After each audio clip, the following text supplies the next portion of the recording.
out here in San Diego and it's overcast, and my solar is suffering from it being overcast. Um, let's see. I don't know. My battery isn't exactly charging during the day. Um, Speaking of which, I gotta plug my other one in. Hang on one second. Let me plug that in. You might hear the fan in a second.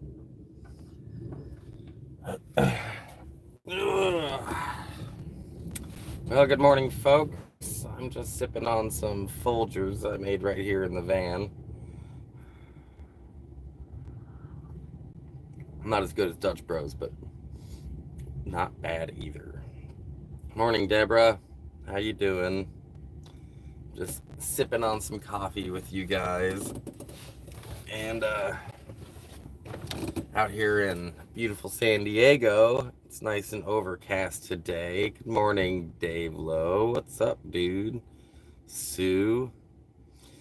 Is the van comfortable? Yeah. I got no complaints. I'm used to being out in the woods, so I can usually just spread out a little bit, like outside the van, put my table out, and have my cook stuff out there, and have a lot more room in here. So right now, I got a lot of stuff packed into the back of the van that's just storage, and so yes, the van's comfortable, but it's a tight fit with everything in here. So I'm really looking forward to not being in the city and being able to get out of the city and actually spreading out a little bit. But I might be a month away from that, actually. I might be a month, maybe 2 months.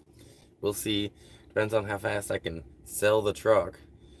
When I leave San Diego here in a few days, I'm going to be heading to Los Angeles.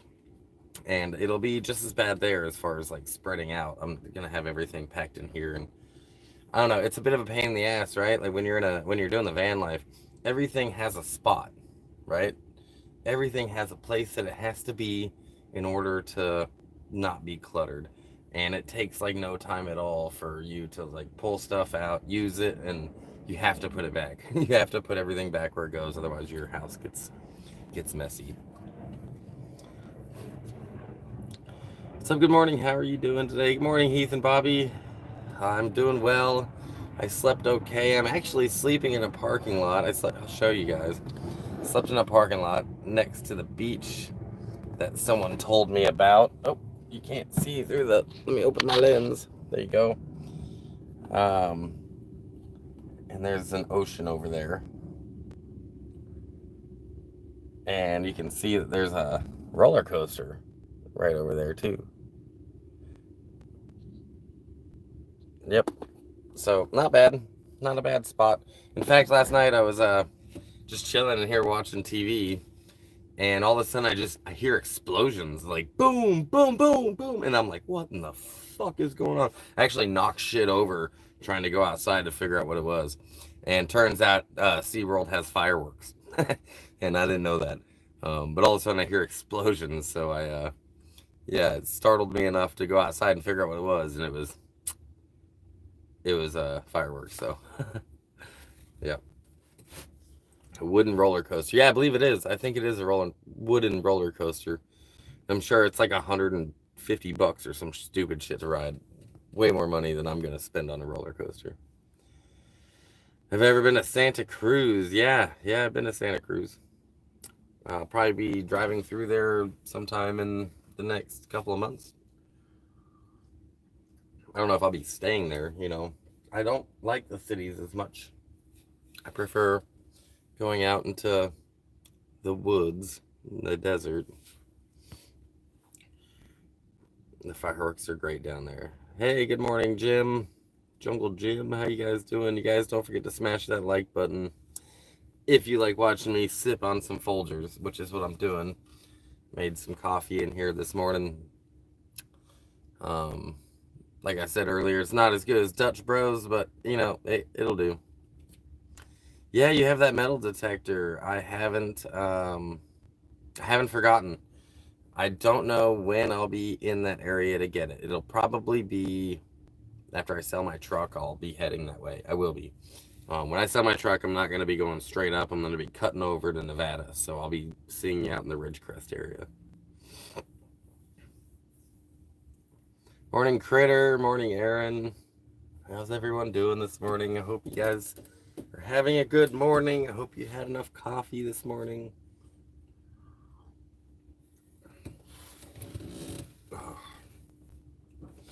Nothing, nothing really beats a coffee and a cigarette except for quitting smoking.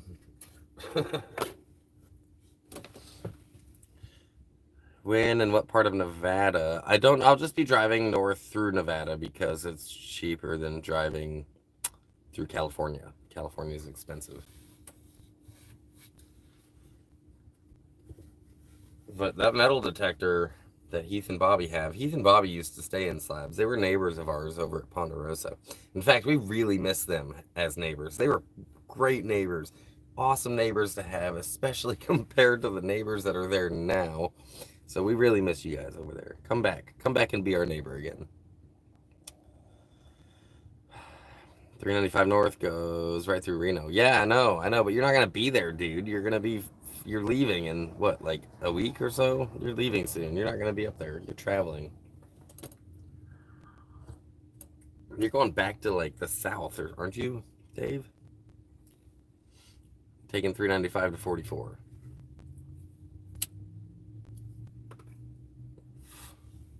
Yeah, in 2 weeks. That's what I thought. Something like that. Yeah, for sure, Bob, Heath, and Bobby. We want you guys to come back. The neighbors that are there now are, not good neighbors. Ah! Oh my God! Knocking shit over. Um. Yeah, they're not pleasant neighbors. I think they've been harassing our borders right there. So that's annoying.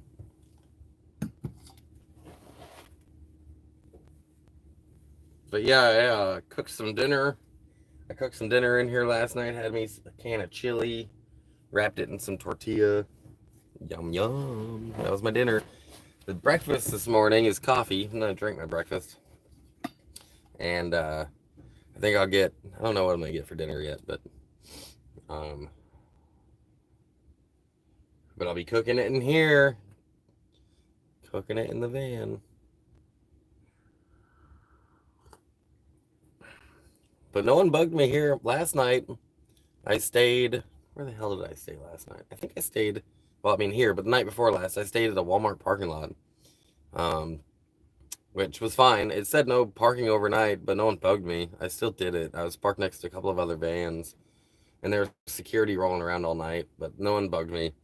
But I didn't want to risk that, staying there for too many nights in a row and having security actually call a tow truck. So came over here. In fact, I was on another island, and I got recognized. I think I posted a video about this, a short. I got recognized. I was walking along, and I see these two dudes who looked kind of like hobos or travelers or homeless people, and I was like, "Hey, man!" I was at this park. I was like, "Hey, they don't care if we park here overnight in our vans, do we?" And the dude was like, "Don't you live in Slabs?" Like immediately, and I was like, "Oh shit!" It's like, "Yeah, man." And apparently he hung out there a couple years ago and recognized me. So, anyways, he told me about this spot, which actually I'm pretty happy I came to because no one bugged me. There's a few other vans here overnight. There's some public bathrooms nearby. There's the water. I didn't get to hear the waves crashing, but it still was a nice way to sleep. There's that little amusement park thing right there, which means that they had music going until like 11 o'clock at night, so it was pleasant. It wasn't bad. Let me catch up on some comments here. Let's see. Washington for 4th of July Day. That's cool. Shasta for solstice. I wish I could get up. I hope I can get up to Shasta before the solstice. And your birthday's August 15th. Where are you going to be? Am I? Where's that? Michigan? Michigan. Blue Ridge Rock Festival, September 5th in Alton, Virginia. Virginia. Spent the 4th on a Space Needle Day, but it was epic. Hey, that's cool. Yeah, you're going to go see the Bio Globe. I think we were talking about that. I thought it was in Northern California. Maybe it was in Washington. I think I remember you talking about that. Fiesta Island is cool during the day. You have a wonderful day. Gotta head to physical therapy. Catch you later, Zig. Don't forget to hit that like button for Zig. Thanks, Critter. Have a good time at physical therapy. Every time I go to physical therapy, I'm miserable afterwards, but I hope it's better for you than it was for me.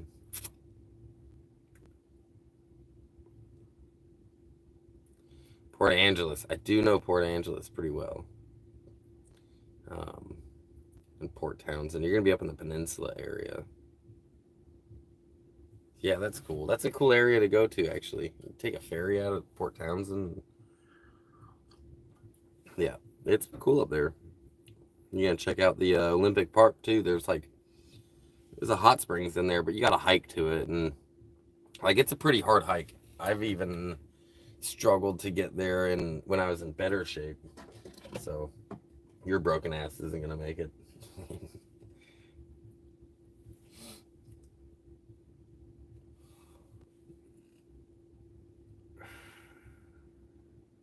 You have a post office address. I'll send you a birthday gift. Dave, send your post office address.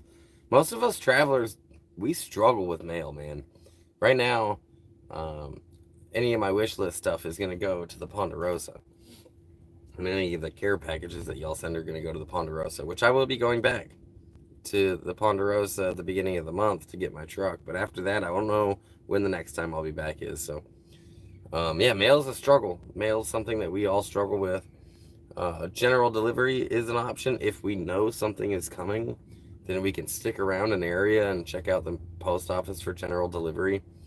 But typically, mail is just impossible while you're traveling, um, especially for like care packages and stuff.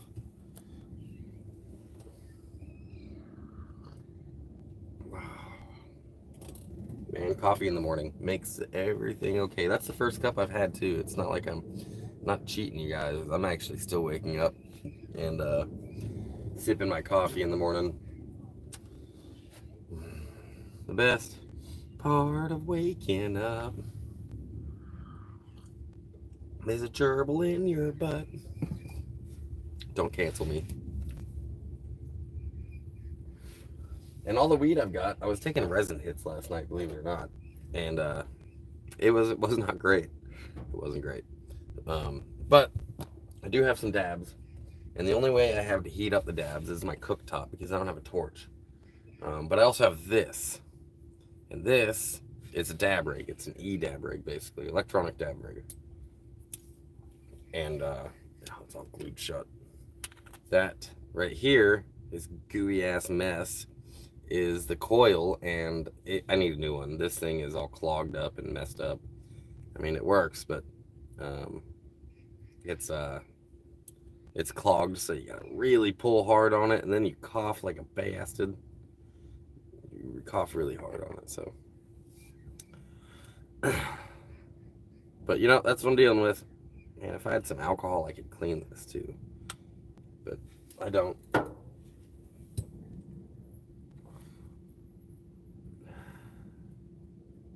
Hot knife the dabs. You know what? Like, that's basically what I'm doing, but I'm using my nectar collector to hot knife. I mean, it's not exactly a hot knife because it's not a knife. And all the knives I have are plastic. But I've got my nectar collector. And I heat that up with my cooktop. It takes a little longer than a torch would, but it works. It does a trick. If I'm making coffee or something, I can heat it up in there. But you know me, Dave knows me. A lot of the folks that do know me know that I don't wake and bake. I don't smoke when I just wake up. It ruins my whole day. I can't wake and bake, man. If I wake up and I smoke, it makes me feel like I just woke up like the rest of the day. Like I'm still wiping sleepies out of my eyes at 5 o'clock in the afternoon. I don't know why it does that to me, but I can't quite wake up. So I gotta get a couple of cups of coffee in me, and before I start smoking. Yeah, it's exactly 2 cups before token. Dave knows. In the Ponderosa, I wake up and everyone's drinking coffee, passing joints around, and I'm always the guy that's like, no, not yet, not yet, not yet. Until eventually I'm like, okay, I'm ready. Some people can do wake and bake, man. I just can't do it. Yeah, you're a joint right out of bed. I get it. A lot of my friends are. Pretty much all the stoners I know, they do that, but I can't do it, man. I mean, I can. I just prefer not to. And like that's how cold it is here, you guys. I'm in a hoodie. I'm wearing my sweater, so and it matches the van. Even my mattress, which is right here above me, is the same color as the red, you know. I was thinking I could pick blue or green, but then it wouldn't be very colorful in here because I'm blue-green colorblind. But, you know, I picked red. I thought it was cool.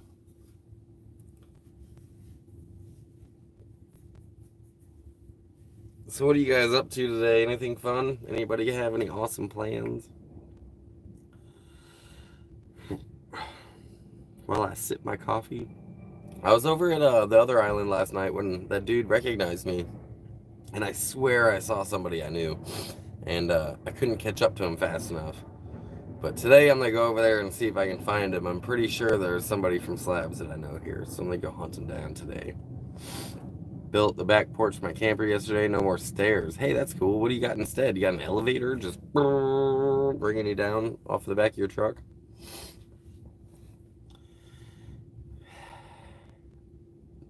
Taking in load 2 of copper. What, are you ripping copper out of houses now? The red looks nice. Thanks, Deb.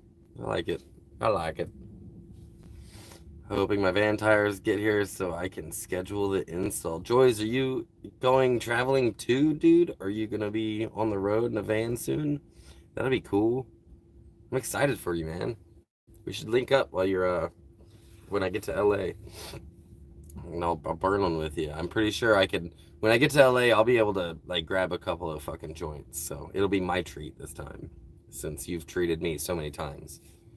If we link up in LA, man, the first joint's on me. You've been so generous so far, so it'd be cool to link up with you and share a joint. 60 by 20 back of porch. I made it out of cargo rack. Hey, that's cool. I wish kiddo has more growing up to do. Oh, you have a kid? I didn't know that, man. That's cool. But I'm hoping during the summer I can dip my feet deeper in the van lifestyle. Yeah, dude, just get my contact info from Nemo. I haven't actually heard from Nemo in a little bit. Last I heard, he's in Wales in Europe, and his phone's off. I don't know if he's gotten it back on yet or not, but yeah, I will. I'll hit him up and get your contact info. Like I said, first joint's on me, man. Maybe the first two, because you've been so awesome. You know, every time you swing by, so it'll be my turn. Yeah, Dave, does your porch fold out, or are you just driving with this giant porch on the back of your truck? Is it on your tow hitch? Is that how you did it? Like you mounted it to your tow hitch and you step down? Like you're a pretty hefty dude. It's got to be a pretty strong platform, right?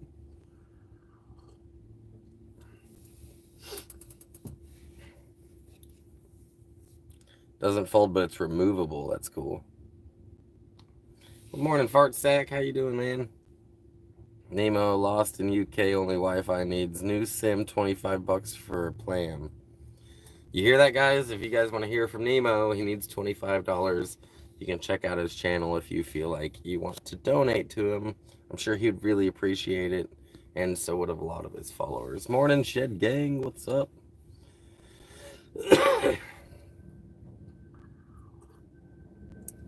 How's everyone doing? You know what I like about San Diego? I mean, I like the weather. The weather's nice, man. It's not hot. It's perfect sleeping weather at nighttime. This is my bed right here above us. I call it the upstairs and then the downstairs. And yeah, it was perfect weather last night. Shed Gang equals legend. Shed Gang, you're a legend. People know you. You're famous. But no, you know what I like about San Diego is the palm trees. There's palm trees everywhere. You know, and we have palm trees, sure, in outside of Slabs, but they're all like date farm trees. They're all date trees, and they're farmed and they're in rows. Not too often you get just, you know, a whole bunch of palm trees. And fun fact about palm trees, I didn't know this until recently, but they're not actually natural. They're not native to North America. Every palm tree in North America was imported at some point.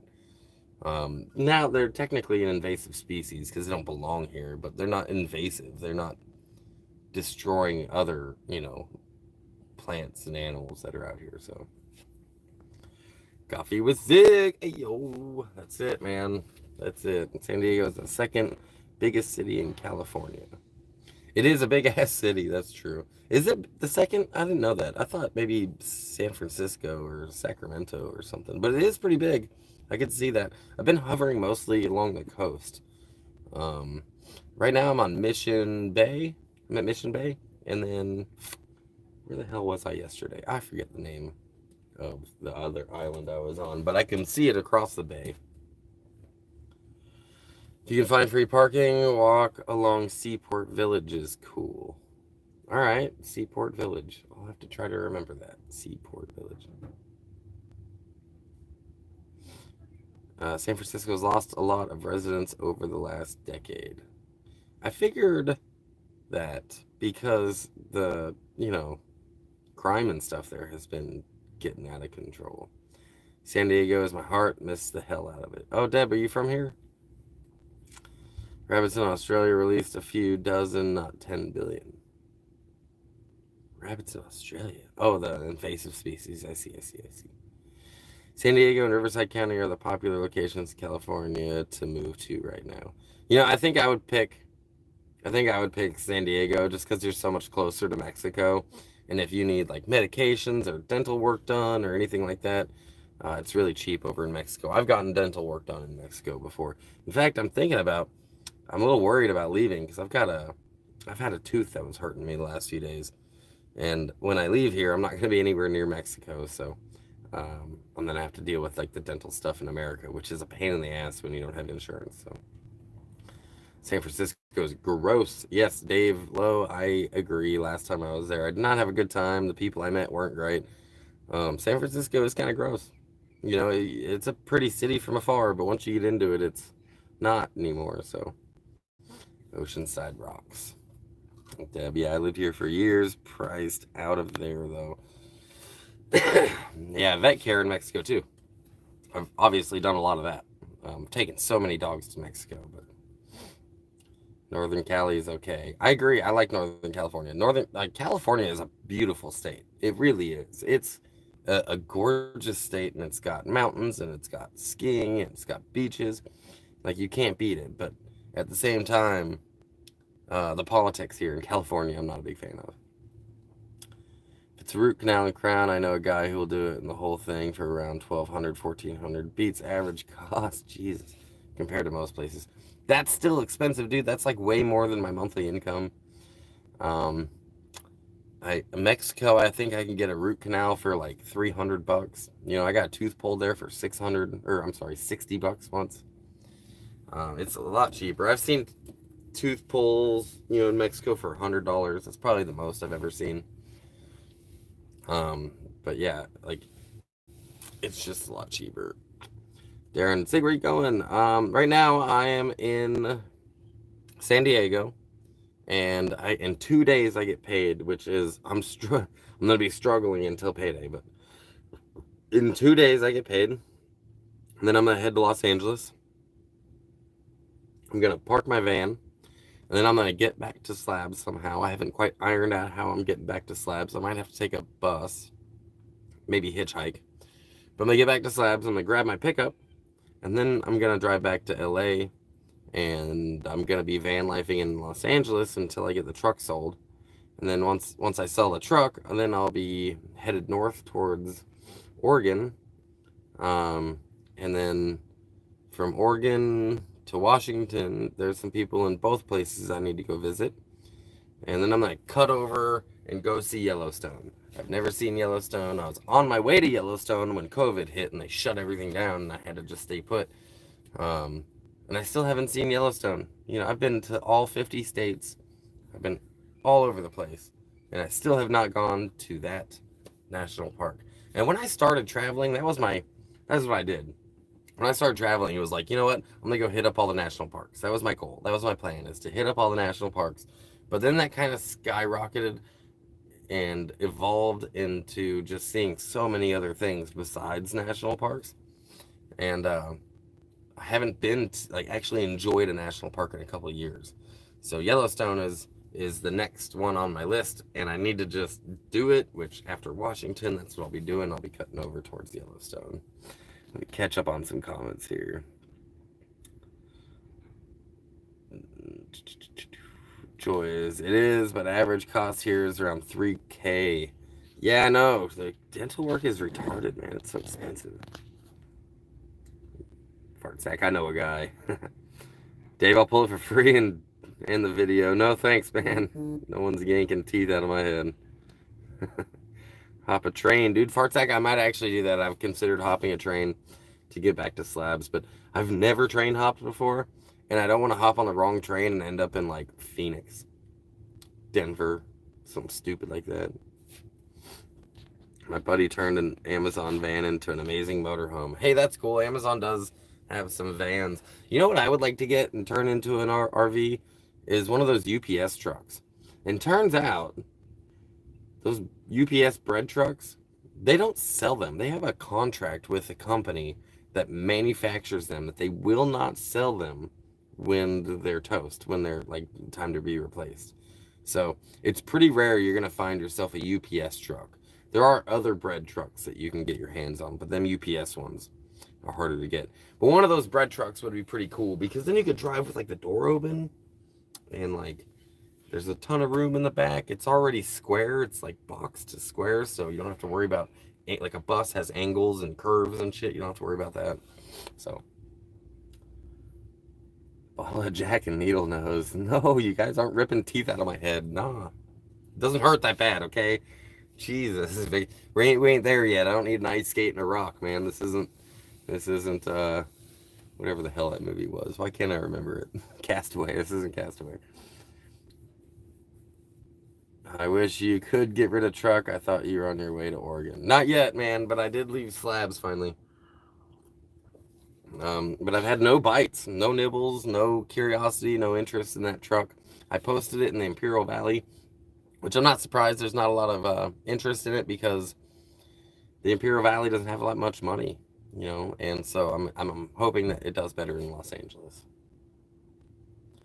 All the 416 parks on my list. You can stay for like 2 weeks at a time for free, eh? You know, stay where? Fart tag.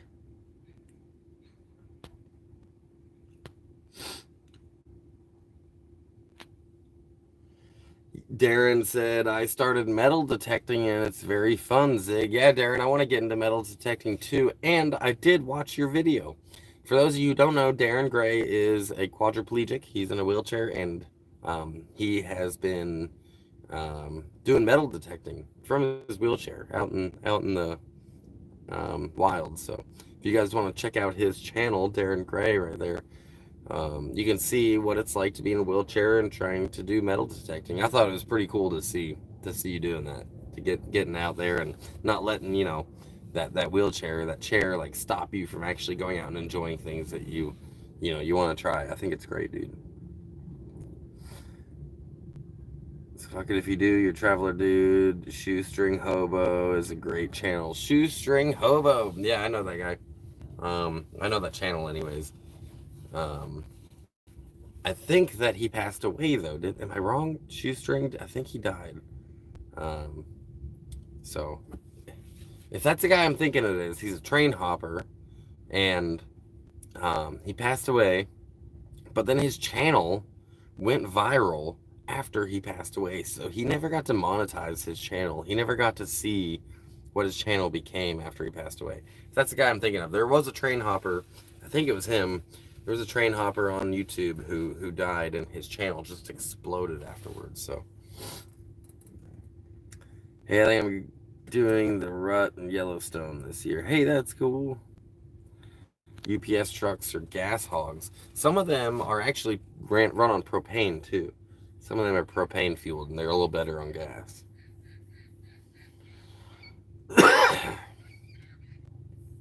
I know many train hoppers, they've said recently they've encountered more pulls than normal, so trains are upping security. Yeah, that doesn't surprise me, but there's no way that they're going to catch everybody on the trains. There's just not. There's just not enough security to make sure there's no one on the train. FedEx Square trucks are more common than UPS ones. Yeah, that's because the FedEx ones you can sell, and the UPS ones, they have a contract with the manufacturer that says they can't. So yeah, FedEx trucks are easier to get. You're right. You're absolutely right.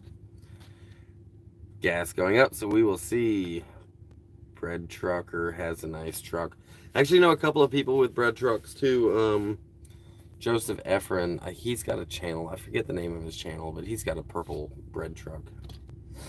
I sold pizza and bar snacks out of a giant bread truck. I loved it till winter hit. Yeah, I'll bet. Zig's toothache is miraculously cured reading your comments. Yeah, I don't want you guys to rip it out with needle nose pliers. So it doesn't hurt anymore. It's fine. Stay the fuck away from my mouth with needle nose pliers. I'm not spending a lot of time on the West Coast. Gas is too expensive. $2.40 in Michigan, $2.40 a gallon. You know, yeah. Except I'll end up, if I go to the East Coast, I'll end up spending more on camping because it's, there's less free spots to camp like there is out here out in the West. But I might be going to the East Coast later this year. I have possibly a job opportunity with a friend of mine who needs some help, who does festivals, and she said that I could get hired to work at one of the festivals. In fact, they'd pay for my gas to get out there, so we'll see what happens. I might be going out to the East Coast later this year. Work is slowing down for a lot of people right now with the bank closure scares. It's a crazy time to be alive, that's the truth. Oh, Bread Trucker used to say Spaceport. Yeah, that's Joseph Efron. That's him. I know that guy. I'm gonna try to be back in Slabs by Halloween. Hell yeah, Dave. I don't know if I'll be back by then.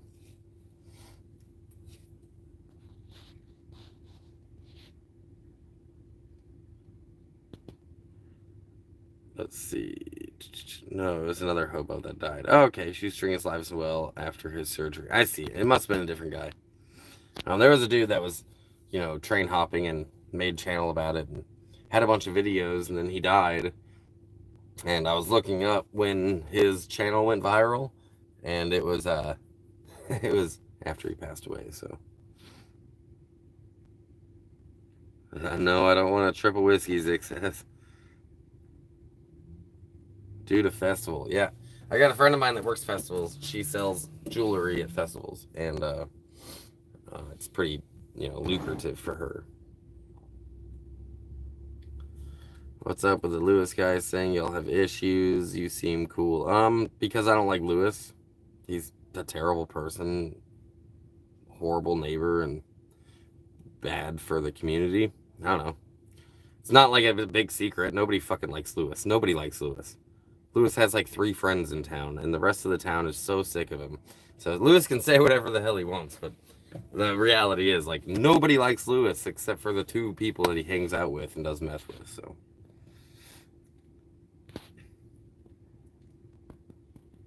Well, that would be fun. I used to work a lot of Ren fairs. Yeah, I've been to a couple of Ren fests before. My mom was really big into going to Renaissance festivals. Stobe the Hobo, that was him. Stobe, yeah, Stobe the Hobo. It made me real sad to find out that he died, and then his channel went viral after he passed away. So he never got monetized or anything like that. He's not getting ad revenue. There's no, he's not, those payments aren't going to his family or loved ones or anything like that. It's just, YouTube's just keeping all that. Hey, what's up, Cole? Good morning.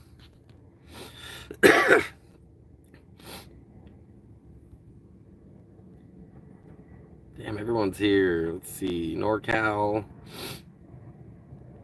Anthony, he looked like a tweaker. Well, he is a tweaker. It's not like it's a big secret.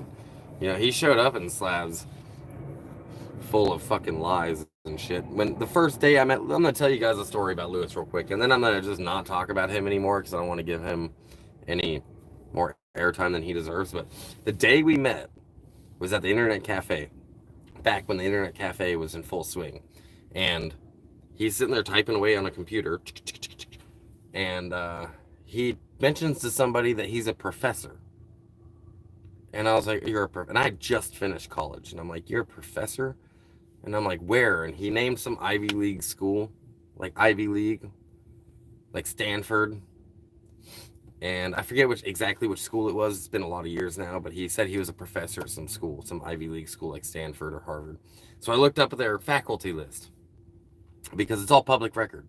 The employees that work for colleges are public employees. It's all public record. You can see how much they make. They are government employees. So I look it up, and lo and behold, Louis Arana is not on the faculty list. And I'm like, huh, that's weird, dude, because you're not on the faculty list. And I called him out to his face. And he's like, oh, that's because I teach online. And I'm like, oh, okay. And I look a little deeper on the faculty list for internet classes, for online classes. I'm like, huh, you're not on there either. Like, Lewis is full of shit. He does too much meth. His space in Slabs is just trashed. Like, they even had a big dumpster show up, and the whole community showed up and cleaned up his space while he fucking sat in his house and did nothing but watch. And they cleaned it up, and then 2 weeks later, it's trashed again. You know, like, you can tell he doesn't care about his space, he doesn't care about himself, he doesn't care about his health, and I don't know. He wants to talk all the shit he wants, but that's it. Lewis is not getting any more airtime from me. Dude's not a good community member, and no one likes him. So, yeah, we have problems because of that. Shit, I had to kick him out of Ponderosa a month ago? And when he left, the entire fucking Ponderosa crew and all the, slabbers that were there literally cheered me on because nobody fucking likes him. So, moving on. Whatever happened to the shooting thing while you was live? Yeah, there was someone that shot at the camp. I don't know. I never did find out exactly who it was. We have a pretty good suspicion of who it was, but that kind of shit happens sometimes. It's just, that one was really loud and it startled me. And they hit the roof of the Ponderosa, so.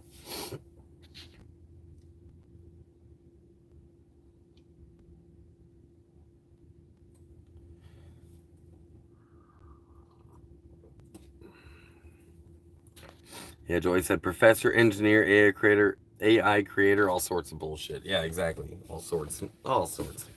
Everyone's something in Slabs. In fact, that's what, when I called him out for being a professor, for not being a professor, for lying about being a professor, that's what one of the other slabbers said. She was like, everybody's something in Slab City. Basically, like, yeah, everyone's full of shit. And that one's definitely full of shit. We have a couple of pathological liars in Slabs. He's just one of them. See you later, Zig. Gotta get Crystal a cup of coffee. Take care. Yeah, go get her a cup of coffee. What's taking you so long, man? I'm still halfway through mine. Shit, I'm sure one of you already hit Lewis up. He's talking about you. Here's what I know. When I talk about other people, they get more subscribers. So I'm not going to do that. But when they talk about me, I get more subscribers. So let them. Yeah, probably more lying out there than you know. That's true. That's true, Fardsack. What happened to the kid with the limp from Midwest City, Oklahoma? Is that what you said? Okay. You're talking about Phenom, I believe. I think you're talking about Phenom. He had he was born with a deformed leg. I don't know. He's doing all right. Last I saw or heard of him, I think he visited at the beginning of the season. He's just, I don't know. I don't keep up with Phenom. But I know he's still alive and well and doing all right.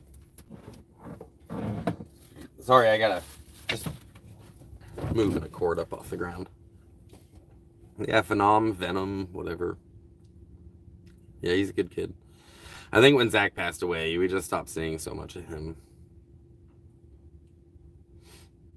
I was a stuntman for Evel Knievel. Fun fact, actually, my dad used to play baseball with Robbie Knievel, Evel Knievel's son, back in the day in Los Angeles. What's the weather like here? Well, I'm in a hoodie, and it's overcast. It's overcast. It hasn't rained, but it seems like it's wanted to the whole time. But yeah, it's overcast and about 70 during the day and 60s at night. So there's like a 10-degree difference.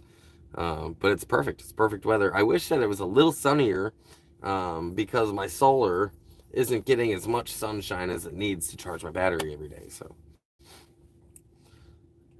who's that guy in Slabs you squashed beef with? I don't know who you're talking about. I'm Evil Knievel. I did all my own stunts. No, I'm Evil Knievel. I jumped the Grand Canyon. I did it on Grand Theft Auto. It was pretty cool.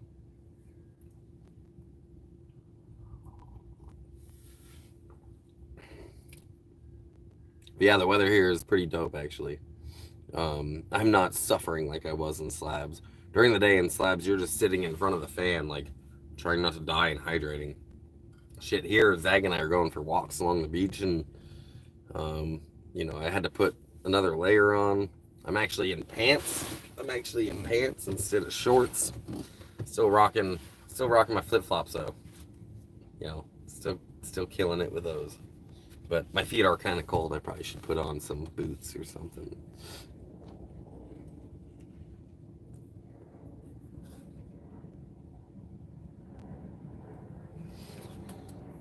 Anthony, it got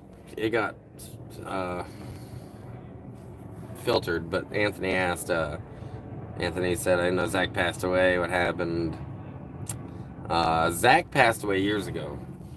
I picked his ashes up from the funeral home, and then a week later, his dog passed away. I took his dog down to Mexico, and the dog had cancer, so it had to be put down. Then I picked up Zach's dog's ashes a week later. But Zach passed away in the hot springs. Zach was epileptic. He had seizures, and he had a seizure while he was in the hot springs, and he drowned. It was pretty tragic. It happened in front of his old lady who was breastfeeding their kid at the time. And Zach was a big guy, and she couldn't get him out. So he passed away, and that was a rough year at Slabs. That was a rough year at Ponderosa because, his dad lived at Ponderosa. His dad, y'all know who his dad was. And, yeah, so that was a rough year. In fact, I've got Zach's ashes in my tattoo right here. This tattoo on my thumb right there. And his brother did that tattoo for me. It's a pretty low quality tattoo, but it's pretty cool because his brother did it and it's got his ashes in it, But yeah, we all miss Zach. We all miss Zach. Hot next week in Lake Havasu. Yeah, Havasu's basically got similar weather to Slabs.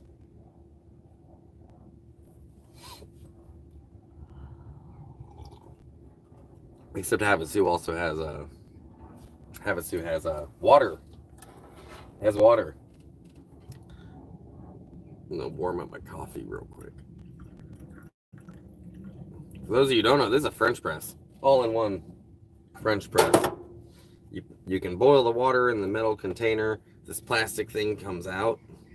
And at the bottom of this plastic thing, I'm not going to pull it out, but there's a screen. And it just pushes all the coffee grounds down. And then you get to pour it out. All in one. I still use a kettle.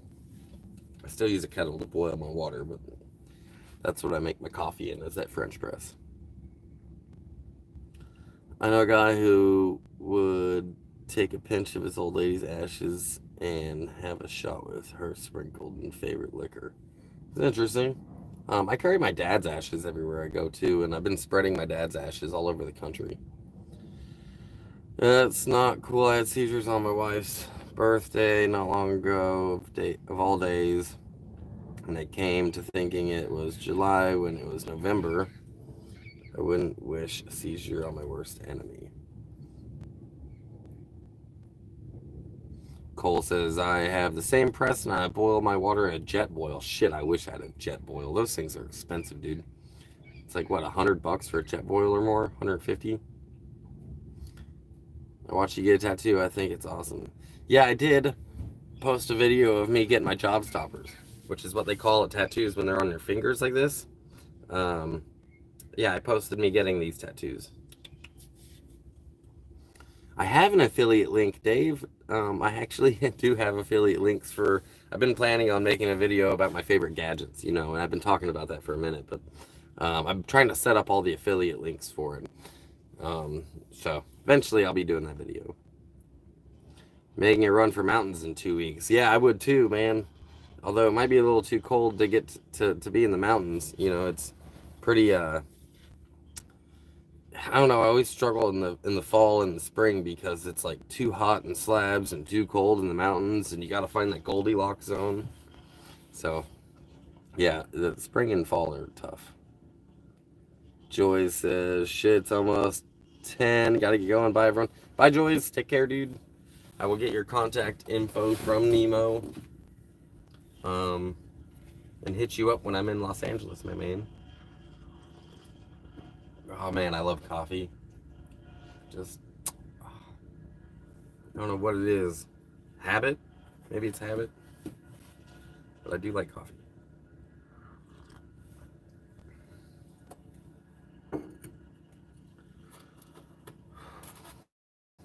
So what's up? 36 of y'all in here and 17 likes.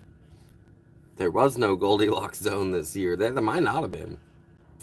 Right now, I would say San Diego's a pretty decent Goldilocks zone, but...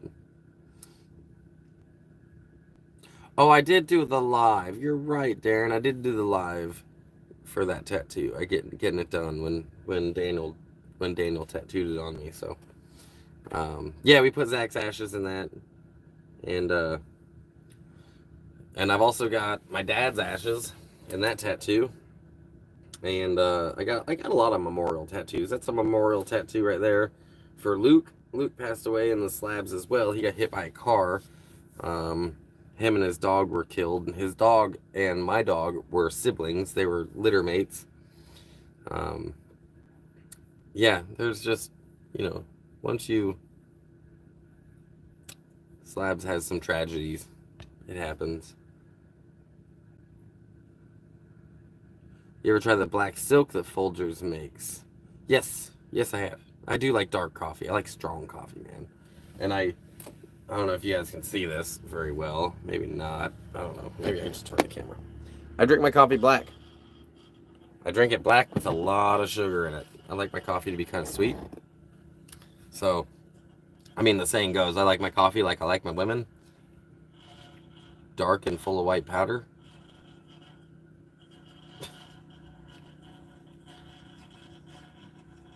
Yeah, that was bad when Luke passed away and his dog too. Yeah, Luke was a campmate of mine in Rabbit Sides.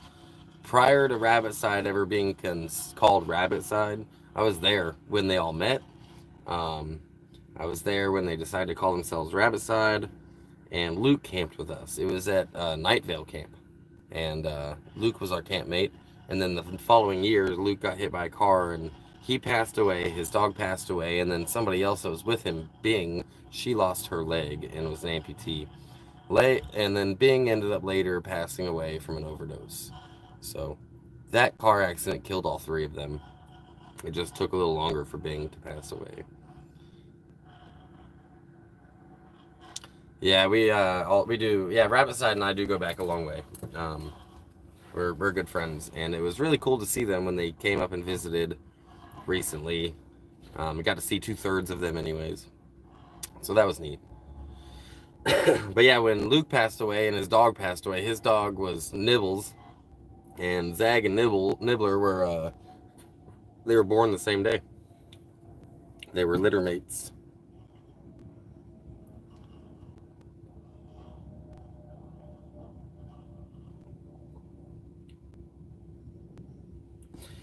Yeah, Deb says the guy was hauling ass after dark. That's what happened. The Luke had a motorized bicycle, and he was riding his motorized bicycle. Had a motor on it, like a gas motor, and he was pulling a Barbie Jeep behind him with Bing in the Barbie Jeep, and this guy in Slabs was getting in a fight, I guess, and he called his brother, and his brother lived in Island, and his brother was hauling ass to get to his brother in Slabs, and then on the way he ran over a motorized bicycle pulling a Barbie Jeep with people in it, and killed the dog, killed Luke, and Bing lost her, amputated her leg. So. Good morning. Hey, there's Mama D. Good morning, Roche. Y'all welcome to the live stream.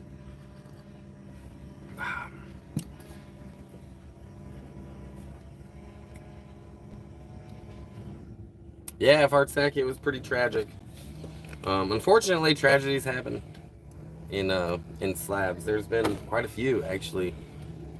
Some people that were really, really, great folks who were in the community. Um, you know, it sucks. Like even this year, we lost a few. Jimmy Allen passed away. This guy James Hoyle passed away. We've had a few deaths this year too. So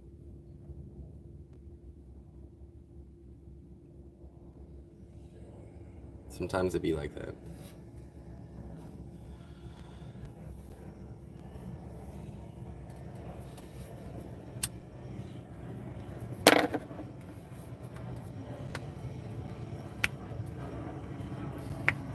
Hey, you're back. I didn't know you were gone. You said hi a second ago. Hi.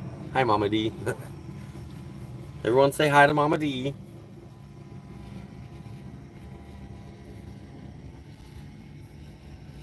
And most likely we'll lose some people over the summer too in slabs because of the heat, and the heat really does every year kill someone. Um, because, people aren't hydrating properly, people are drinking too much or doing the drugs that they shouldn't be doing, and it's 120 degrees, man. You gotta be taking care of your body in weather like that. You can't be drinking, you can't be doing drugs, you gotta hydrate. Um, I know a lot of people that won't even drink a beer until the sun goes down, so. Aw, shucks. When I post my next video, you guys, you're gonna see clips of a drum circle I went to. I went to a drum circle, and it was actually Mama D who invited me out to it. So when I got to this area, she's like, "Hey, come check out this drum circle."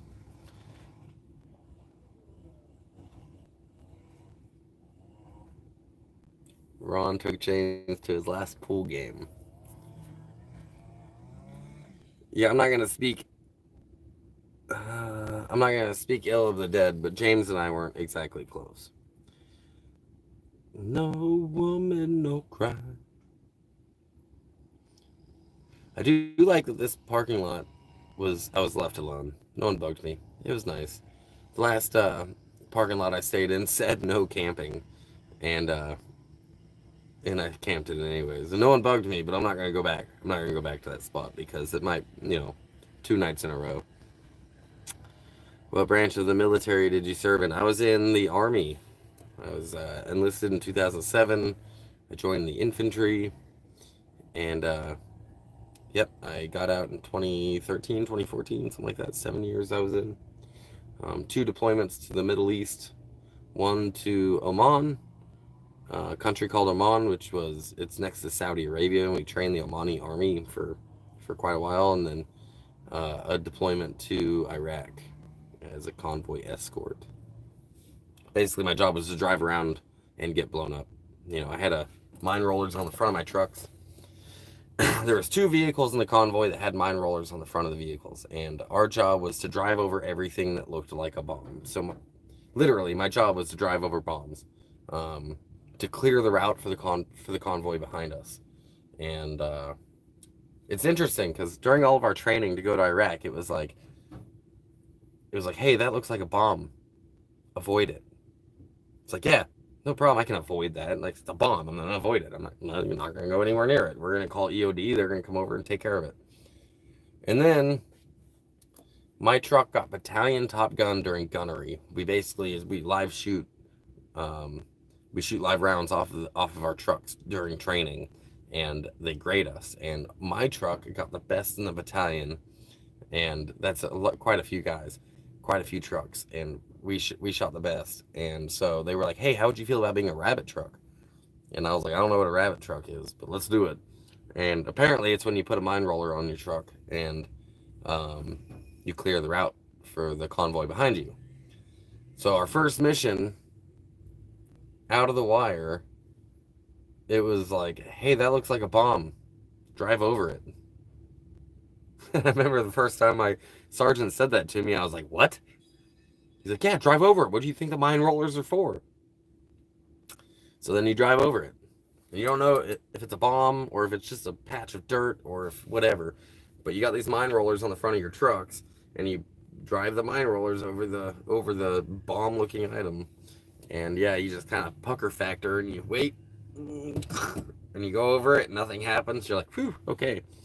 Um, so that's what I did for a year in Iraq, was drive over things. I mean, we did other things too. We did QRF, Quick Response Force, um, all kinds of stuff.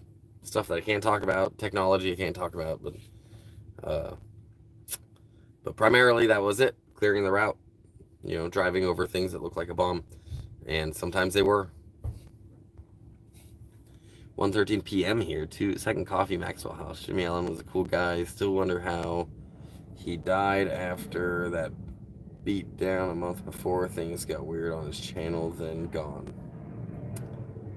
Yeah, so as far as I know, I don't know. It's all rumors, like I didn't actually get like a confirmation cause of death about Jimmy Allen from a doctor, but so the story goes that he overdosed, unfortunately. Um,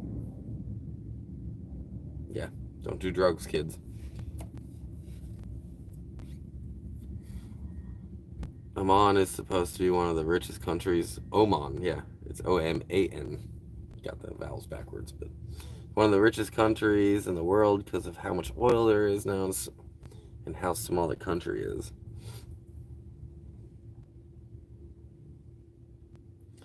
Yeah, all he wanted was a life with Sarah Jane and Bangarang.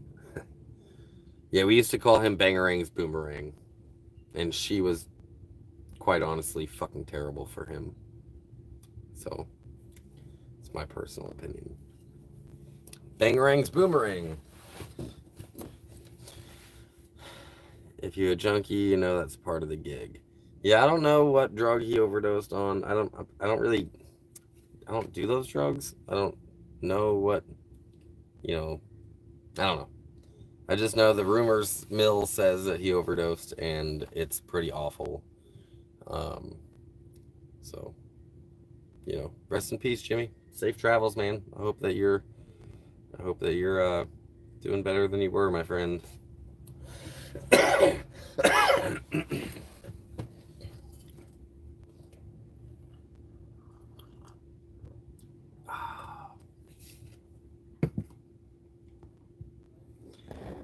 Drive faster. That's a line out of a song. I'm sure it's a lot of things, but yeah, it's a line out of a song I like to listen to.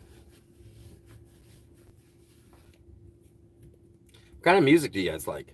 Like, if you had to pick one artist to listen to for the rest of your life, like you couldn't pick another one, you had to listen to that artist, which one would you pick?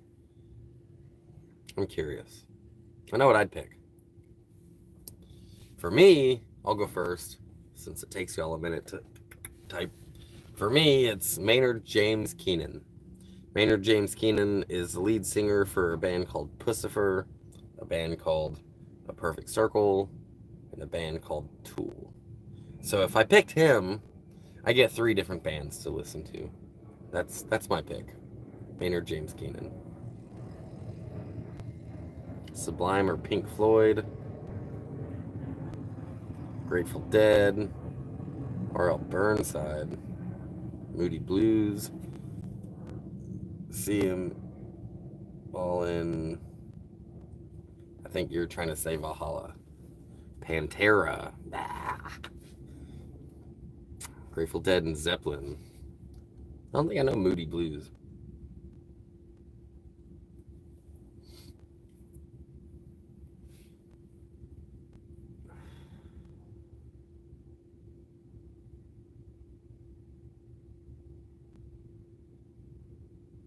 Jelly Roll. Grateful Dead. A lot of Grateful Dead folks in here. Which is fine. Grateful Dead's a good band. They play some good shit. Bob Weir's a legend. Motorhead. There you go. There's one that no one's picked yet. Motorhead. All you guys talking about Grateful Dead. All you guys talking about Grateful Dead and Pantera and Zeppelin. You're just aging yourself, you guys. You're just Leonard Skinner. Yeah, you're aging yourself. Of course, to be fair, like, that's the best music. Came out during those generations anyways. Tool. That's a good one, man. I like Tool. Tool's probably my favorite band. Going to be going on the farm this morning. Hey, hell yeah. Have fun at the farm. Dolly Parton. Jesus. Nuh-uh. Are you serious, Dolly Parton? Okay, yeah, she had some good music too. And she was funny as hell. If you actually listen to some interviews of Dolly Parton, she was a pretty funny woman. Grateful Dead with Jerry. With Jerry specifically. Grateful Dead since 78. What'd you say RL is playing Bend? Did I see someone talk about Bend? Where was that? I know I did. There it is. Jelly Roll. Jelly Roll playing in Bend. That's cool. I'll be 50. I love all music. I'm a huge Yellow Wolf fan. God, you guys are killing it with this music. Nights in White Satin. I'm younger than the Pink Floyd generation, but I can recognize great music. I love Dolly Parton. She's amazing. You know what I like? I like music that, like, genres that are dominated by men, but women are in. So, like, No Doubt is a good example of that, which No Doubt kind of went hip-hop, which I was a little disappointed in. But prior to Gwen Stefani going hip-hop, she was doing No Doubt, and I fucking love No Doubt. Like, Alanis Morissette, same thing. Like, those women who are in male-dominated genres, they just kill it. I love that shit. That's cool as hell. Bye, Mama D. Listen to Christian music, Casting Crowns. Casting Crowns. I remember DC Talk when I was a kid. That's the only Christian music I remember when growing up. New Riders, Purple, Sage, Jerry Garcia, Bob, not so much. Pink, yeah, Pink. Casting Crowns is good, yes. Panama Red. Eddie Vedder. I don't know that one. Skip Eddie Vedder. What kind of music is that? Lizzo.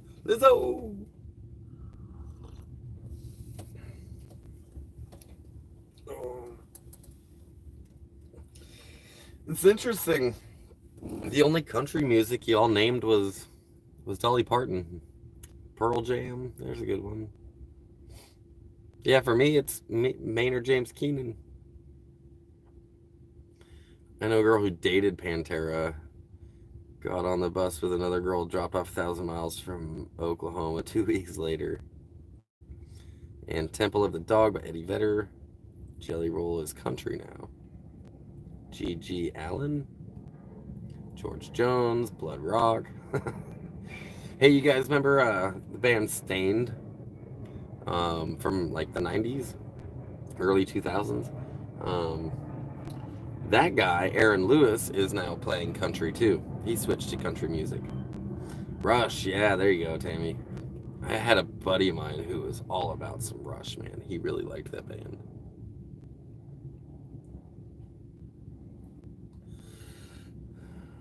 Johnny Horton. Stella Parton, Dolly's sister, has a better voice. I had no idea. I love old country, older the better.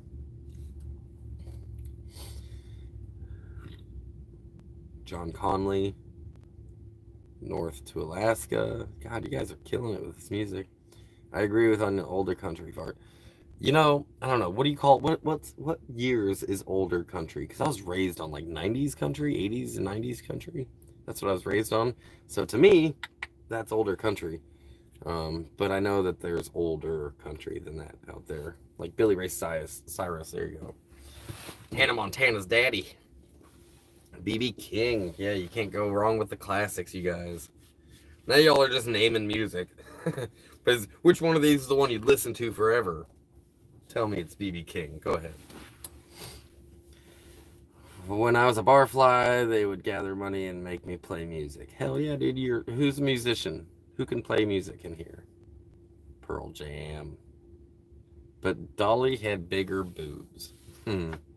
They're not real, dude. Pretty sure hers are as fake as her face. Like that's one thing I don't like about Dolly. She was beautiful when she was younger, but now she's all like, I'm Dolly Parton. Yeah, I don't like that. Tommy Bolin Glenn used Deep Purple. Come taste the band. Moody Blues. If you're gonna listen forever, Dolly's still alive, y'all. The 90s country was dominated by Oklahoma singers Reba, Toby, and Garth. Yeah, that's true. I don't know. You had some other ones too. Let's see. What'd you have? You had who was the guy that did the movie, the country movie where? Oh man, why am I pulling a blank on this guy's name?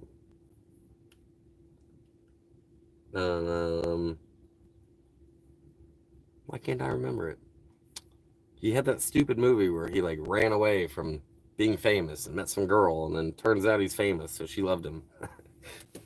It wasn't Garth. It wasn't Billy Ray Cyrus. It was the other one. It was the other. Shit. Wait, I'm just pulling a blank. George Strait. That was it. That was the one. George Strait. Yeah. That was him. That's classic '90s right there. Willie, Chris, and Johnny Cash. I do like Johnny Cash quite a bit. I could jam out to some Johnny.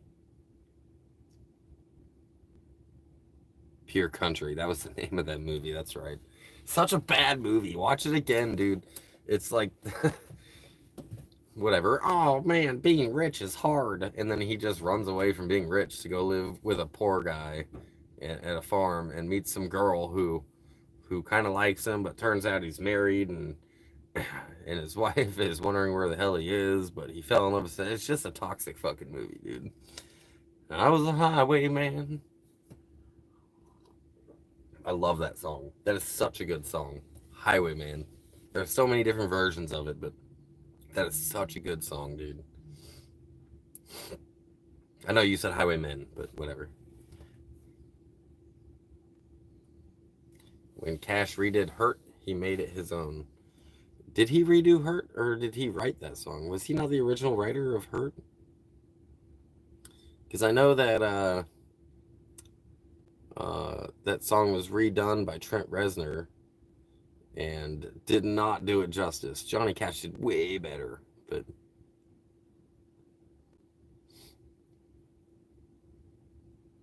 it's not F the record, F the people.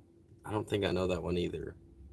But someone mentioned Deep Purple a second ago. I actually heard, like, there's music playing last night from the carnival ride thing that's over there. There's a, here, I'll show you real quick. There's a,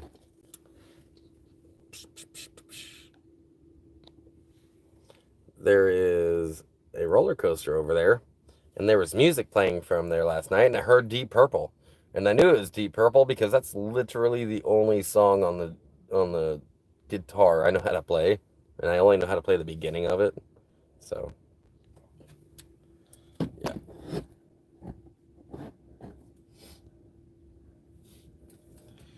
Sad day, Bob. Allows Dead and Company sold out.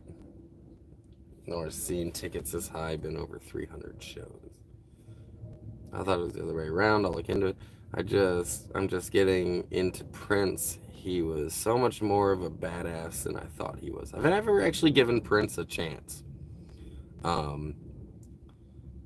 don't know. He was really pretty, wasn't he? But I've never actually listened to his music. I know the women loved him, though.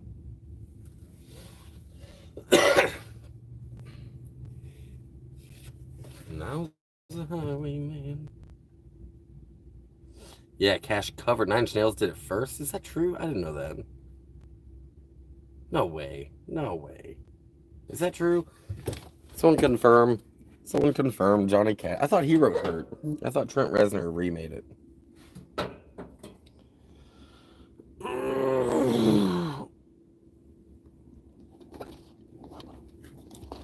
Oh, I'm gonna set my phone up right here while I'm gonna heat up a dab. Purple Rain is iconic. It's true. It's true. I had to spend $10 on some sunglasses because it was bright in Slab City. And as you guys can see here, got a little bit of a mess going on. It's really hard to keep this place clean all the time, but um, as you can see here, this is kind of my power station right here. I've got my hard drive right here, which is full of TV shows, movies, stuff like that that I can watch whenever I want. I've got basically a collection of movies and TV shows, like a whole library. It's 4 terabytes, almost full.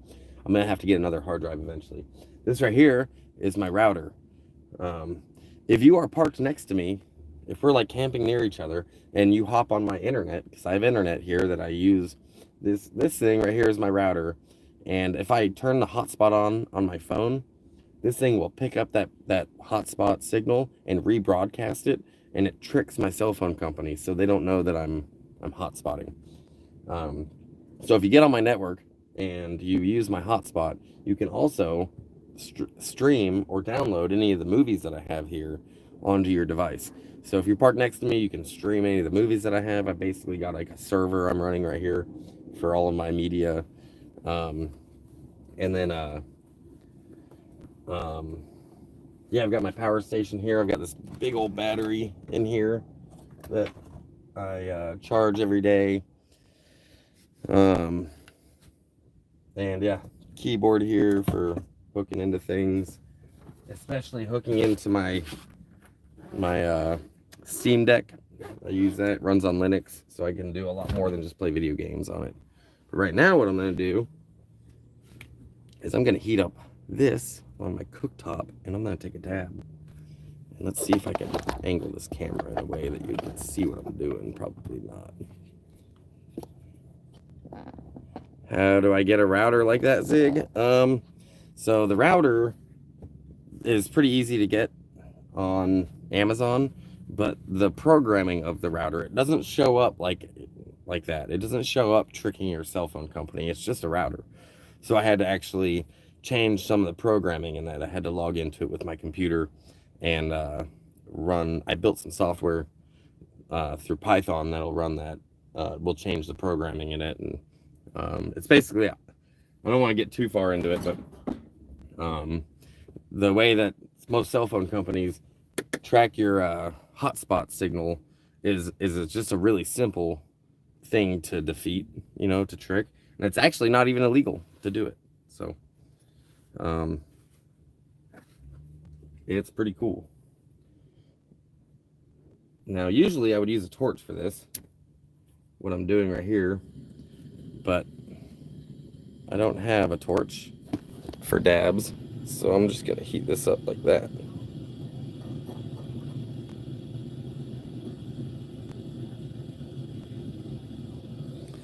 Yeah, that router thing is pretty dope. Oh, let me fix this so I can do 3 things at once. Yeah, it's just a router, but not all routers can you do that with. It'll work. Yeah, I've done this before. This is how I've been doing it. I wish I had a torch, but I don't. So, gotta do it this way. And then I'm gonna take a dab. Let me catch up on some comments here. Saw Prince booted off the stage and at a Stones concert in LA Coliseum back before he was popular. Wow. Crazy. Let's see. How do I get a router like that? So I'm planning on buying a collection of these routers, reprogramming them, and just selling them myself. But I don't know if it'll work on every phone company. I know it works with my phone company. It's not illegal, like I said, but at the very least, you are violating the terms of service of your phone company. So be careful about that. I shouldn't even be telling you about it, but whatever. Fucking narc on me. Go ahead.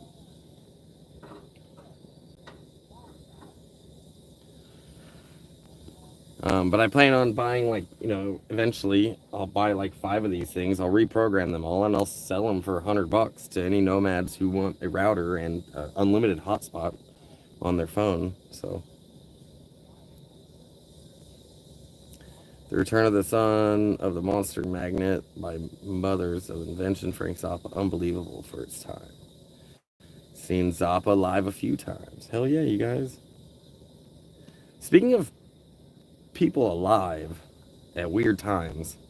You guys know, like, you guys know who Picasso is, right? Like the artist Picasso, right? You guys know who that is? I think most people think that Picasso was alive hundreds of years ago. But did you know that Eminem and Picasso were both alive at the same time for like 2 years? Picasso died when Eminem was 2. Back in the 70s, Picasso was alive. I had no idea about this until recently. And Cleopatra. Like, here's one that'll blow your mind a little bit. Cleopatra was around closer to the invention of the iPhone than she was to the building of the pyramids. There's something else you didn't know today.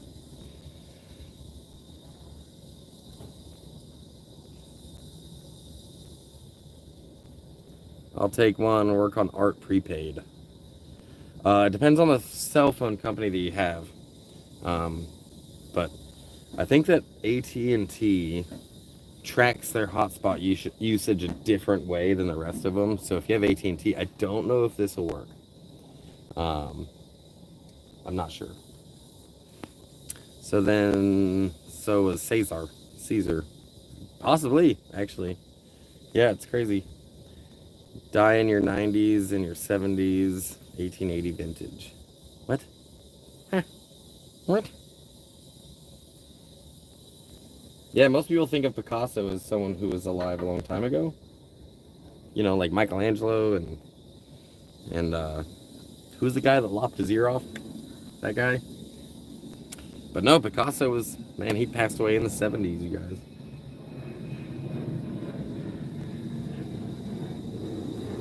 It's crazy, isn't it? Time be weird like that. All right, you ready?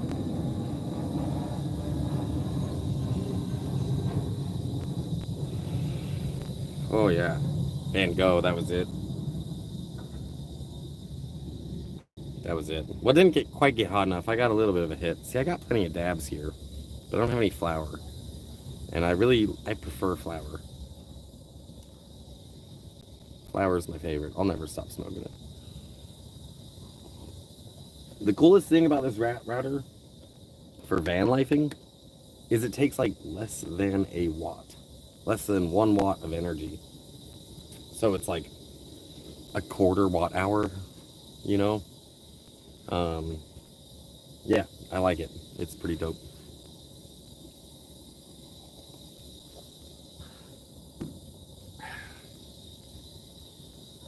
Is it hot enough? No, I don't think it is. Let's go a little longer. Let's go a little longer. Man, I wish I had a torch. I was born closer to the moon landing than the horse and buggy. Me too. I think most of us were.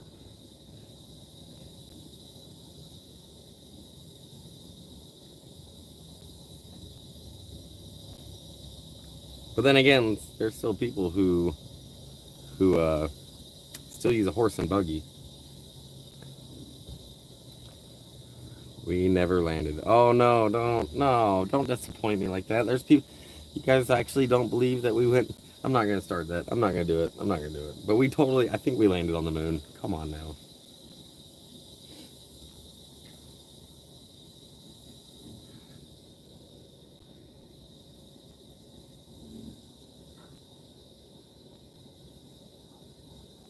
I guess it's one thing to think that we never landed on the moon and it was fake. I think that's almost acceptable. But if you think that the Earth is flat, that's not. It's just not acceptable. And we actually, believe it or not, get flat earthers that roll through slabs, and it's exhausting. Hell no, no way we landed. Oh man. The only problem with that theory that we didn't land is the fact that you can look at a telescope and see the landing zone. You can see the stuff that we left behind on the moon. And one of the things we left behind was this panel, right? This reflective panel that reflects laser light. And that's how we know how far away the moon is and that it's drifting away from us. every year. By how much? Is because we could shoot a laser at it, and it'll bounce off of the fucking mirror that the astronauts left up there. So like, there's literally physical evidence that we were there today, that we left there, and we can measure and see. So that's all I'm gonna say about that. We totally landed on the moon. Evidence is overwhelming that we did. But I get it. People don't think the government tells the truth all the time, so understand the paranoia.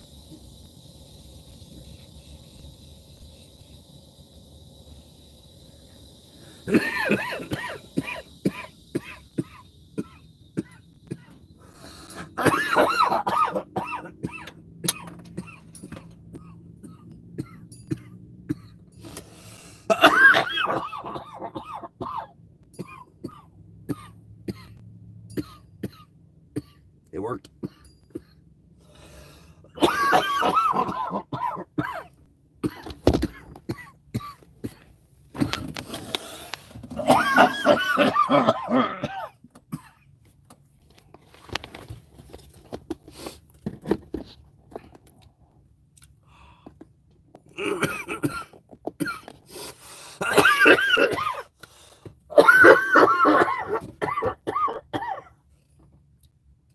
Yeah!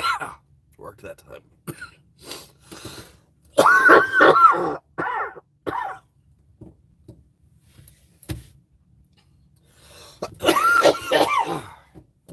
I'm as red as my van.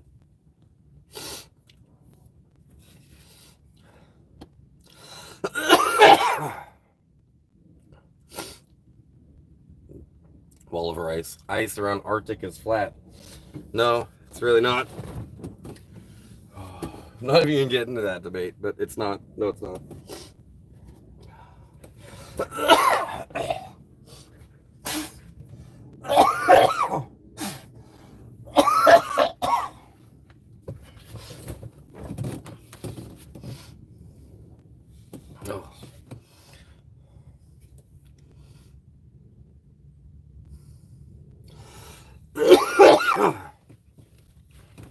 Are no aliens either. That I might believe. Like, I believe that there are aliens. I just don't know if they visited us. I mean, like, everybody's got a like a high-powered camera in their fucking pocket. And it used to be like, before cell phones, there were there were pictures. I'm sorry, there were stories of abductions and aliens all the time. And as soon as everyone had a phone in their pocket and a camera, where's the evidence that there's UFOs? Like, there would be a smoking gun by now. Like, everybody, we have the biggest spy network on the planet, because you could just pull your phone out and start recording. So where's all the, there should be hard evidence, and there isn't any. Yeah, too hot. You might be right about that. Well, one thing, give some zig some like, folks. Yeah, there's 40 of you in here. Who isn't hitting the like button?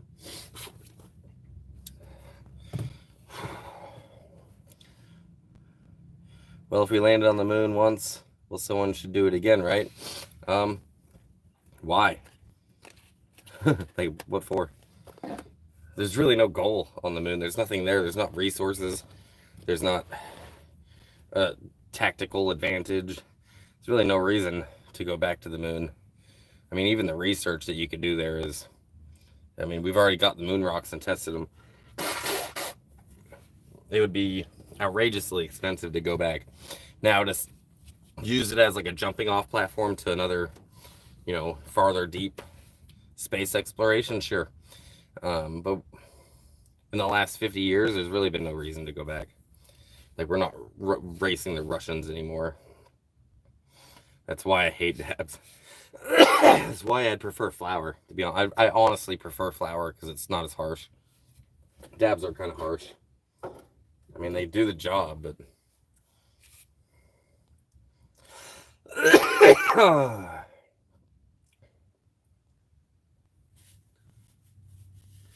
went to the moon with a pocket knife and some tang.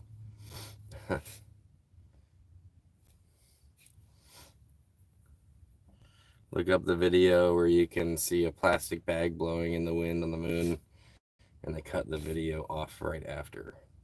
I honestly cannot believe any video I ever see anymore.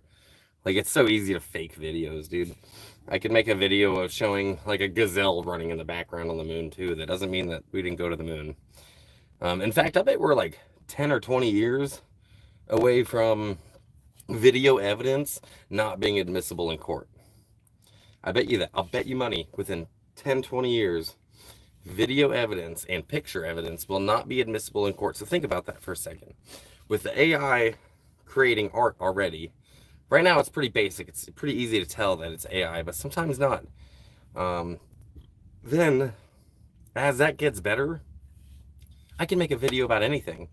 I could copy someone's voice, their likeness, their mannerisms, make a video about it, and you would not be able to tell the difference. We are not that far away from the court system just being completely overhauled. If video and picture evidence isn't admissible in court anymore, that means that security cameras are useless. There's going to be, it's going to be crazy. It's going to be absolutely crazy how the justice system is going to change.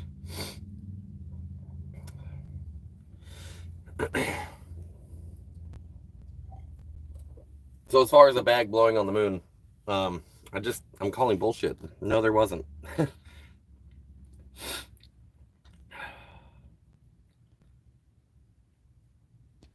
One year, as soon as AI goes live, it's game over.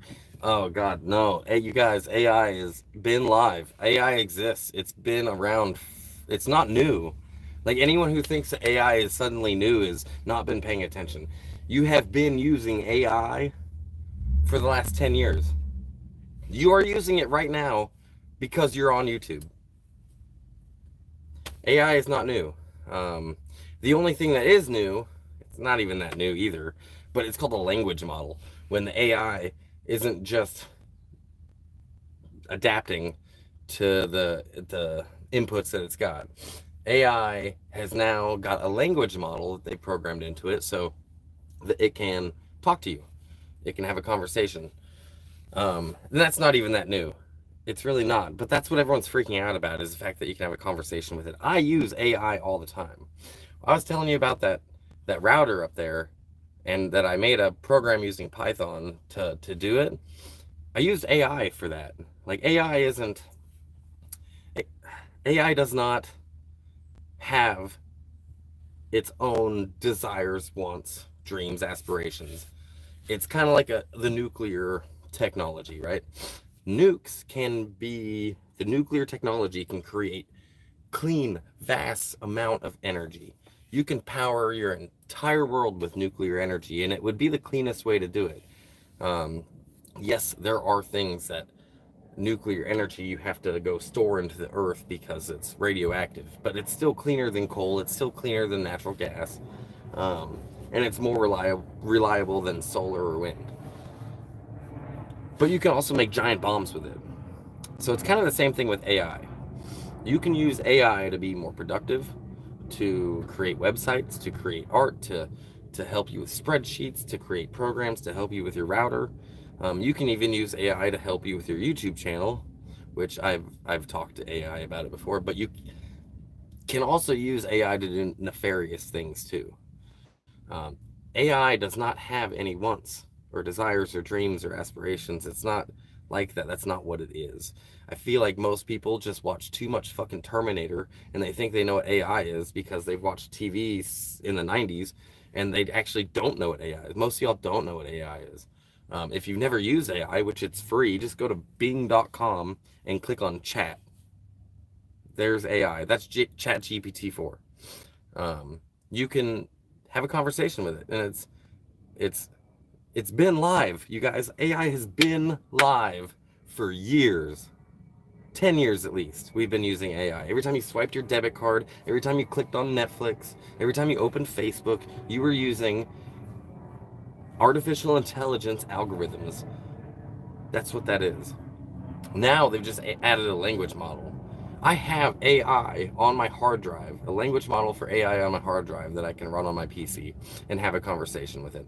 In fact, I can actually turn it into text to talk and talk to text and have a verbal, out loud conversation with it on my speaker. Like, it's not out to kill us. It's not what you guys think it is. It's definitely not Terminator. Stop watching TV if you want to know what AI is.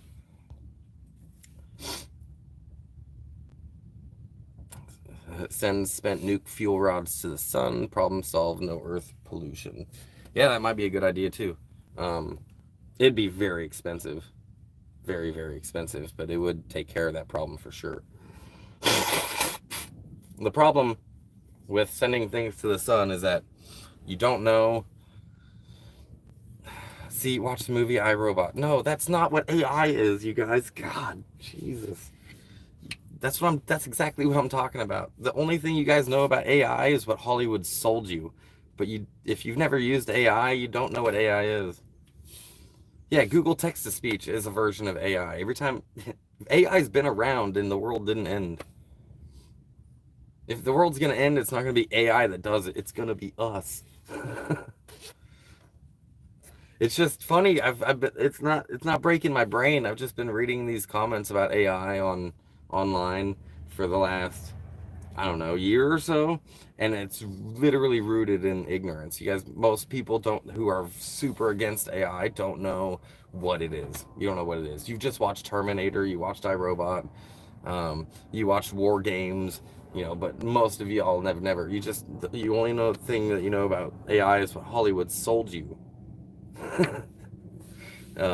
But I would encourage you to go to bing.com, and it's like Google, and then click on chat.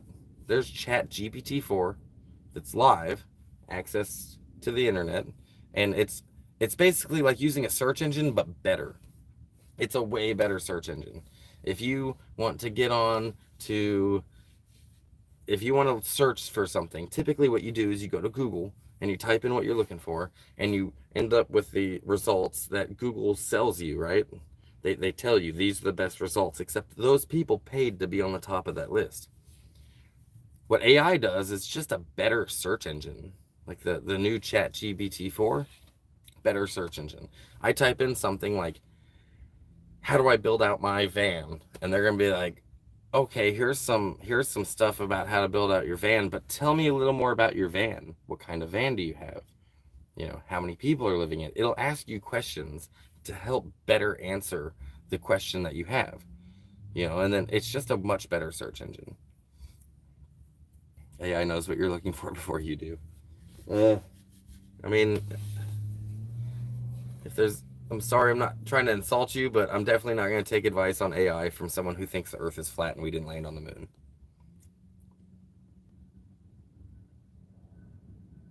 AI is more insidious, it's sneaky, it's already here, and I love it. What? AI literally has no wants or desires. That's not how it works. It's a computer program. It's a computer program. Google has AI now too. It's called Bard, BARD. So you can go on Google and use their AI. And the problem with AI isn't it existing. It's how much access do we give it to our everyday lives, right? So if, for example, can it physically reach out and interact with our environment? Can AI do that? As it stands, yes. Right now it can. If you have a smart house and you say, "Hey Google, turn my fucking AC on." Oh shit, my phone just heard me. I don't know where that is. I think it's up here. But you can tell it to turn on your TV on.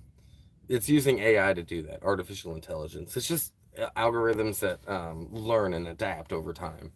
But it doesn't have any desires. Does that make sense? Like, it's not programmed to protect itself. It's not autonomous.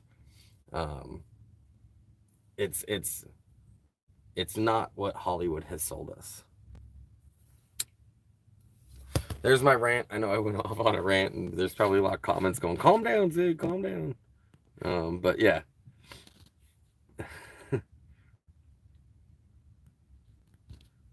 the music conversation was way more fun. I know, but I've been using AI. You guys, like, that's what I've been doing um, for the last couple of months, actually. It's free to access.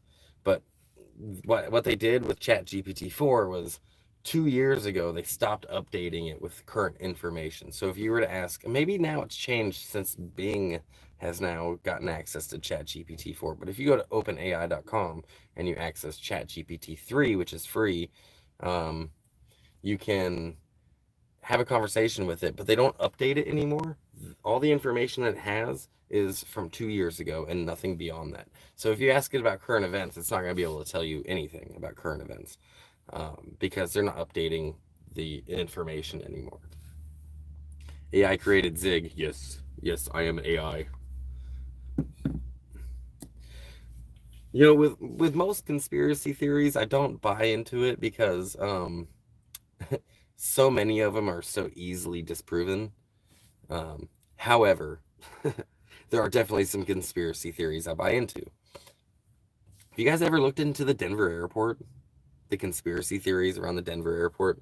And now there's a lot of like satanic ones or whatever, but the one I buy into, 100%, I definitely think that the government's involved in the Denver airport is that um, it's gonna have underneath the Denver airport are like bunkers for all of the world leaders, and I think that if the world's gonna end, everyone's gonna fly to the Denver airport, and they don't even have to go anywhere. They don't have to get transported from the Denver airport to the bunker. I think that they just get into an elevator and go way down deep into the earth, and that there's like, I bet you there's, you know, you could live down there for foreseeable future. I bet you it's already set up, and I'd totally buy into that. It was just there was like tunnels and stuff that they made. This is open records that you can look at. There are tunnels and train stations and everything that they made down there. Um, that that the airport just decommissioned at the last second and then built new ones on top of it. So all of those are just used as storage. But there's like trains and stuff down there. Um, so yeah, it just blew me away that like I think that that's one conspiracy theory I 100% buy into. Elon says it's very dangerous to allow AI on as personal software. Well, Elon Musk also thinks that the world population is going to implode, and his dad married his stepdaughter, and I don't know. Elon Musk is not he's not even that smart, dude. I don't know why everyone's listening to this billionaire as like a voice of reason when he's not. He's just some billionaire. He doesn't have any physics degrees whatsoever. Go look at his education. He's not he's not a voice of reason whatsoever. He's a fucking weirdo. Um, yeah, like Elon Musk got lucky. I think he's a smart businessman, but I don't think he's a physicist. He's not an engineer by any stretch. I don't have my phone on me right now. Oh, live streaming on it, but he doesn't have the education everyone acts like he has. He is a fucking weirdo. And his dad is a pedophile, so I don't know. Anyone looking into UFOs should look up Skunk Works Tech. Hmm. Yeah, I don't know about the UFO thing. I'm kind of on the fence about that. Um, I'm kind of on the fence about that. On the UFO thing. Have aliens visited us? I don't know. Here's what I'm thinking. If there are aliens and they're an advanced technological species, either A, they're like us and they would come here and just destroy us. And like they're like, these resources are now my resources. That's what I think aliens would do. Or they're technologically advanced and intellectually superior enough to know that they're pacifist, right? They're not out causing havoc and creating wars and strife. So they might just observe. And if I was an alien and I'm watching this planet with this seemingly intelligent, ape-like creature that's starting to like, oh, they figured out fire. Look at them using tools, and like, wow, they figured out how to farm. And then we figured out the Industrial Revolution. And like, wow, they've got factories and they're using fuel and stuff like that. Look at they're going, get it, guys. And then, oh look, they've created nuclear energy, and then we blow each other up with it. And that's like what aliens see. And they're like, whoa. I bet you if there are aliens, they either don't give a shit about us or they've quarantined our solar system because we're so dangerous. That's what I think. If they were coming down here and visiting us, um, why hide? Why not just land a ship over New York or over the White House? There are things out there that move so fast to be our tech, but we have crazy tech, aka Trebs. Who built the pyramids? I don't know. I wasn't there. Nobody knows. Like, slaves built the pyramids. Slaves did. Like, it's not the ancient aliens. It cannot be your ancient aliens. Can't be your source of information, you guys. Like, that's not. Come on now.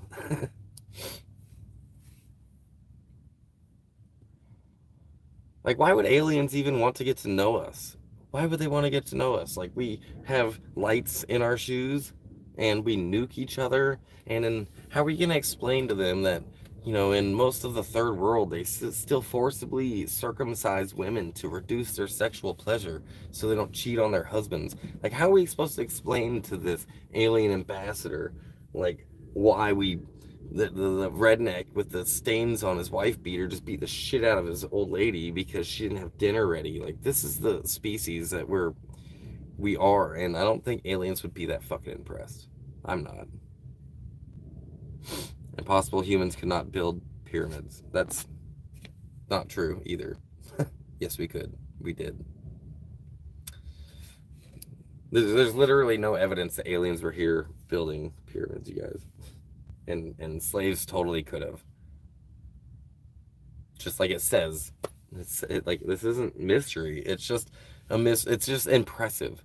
It's so impressive. And we think that these ancient people just couldn't pull it off because we think we're so technologically advanced and superior to the people of the past that they couldn't do it. They were just primitive human beings. Like, that's silly. I've seen hippies build shit that can last forever. So I don't see why a pharaoh with an army of slaves couldn't pull off the pyramids. It's not that out of the ordinary.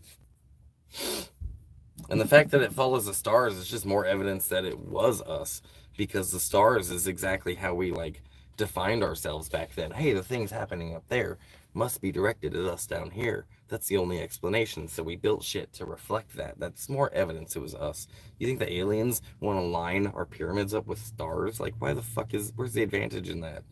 Like, it just doesn't make any goddamn sense.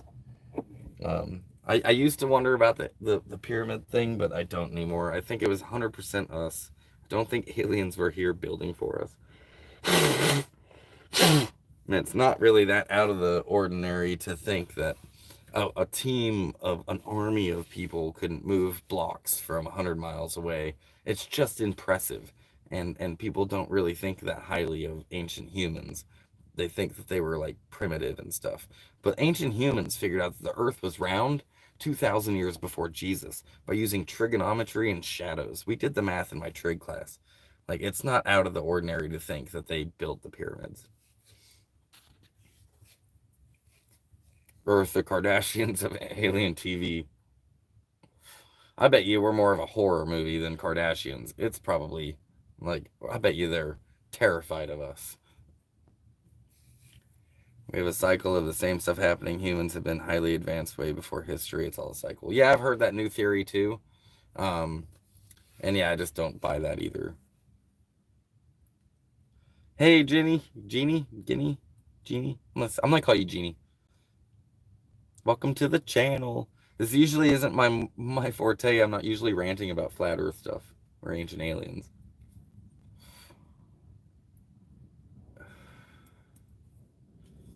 I don't know, you guys, if we've been...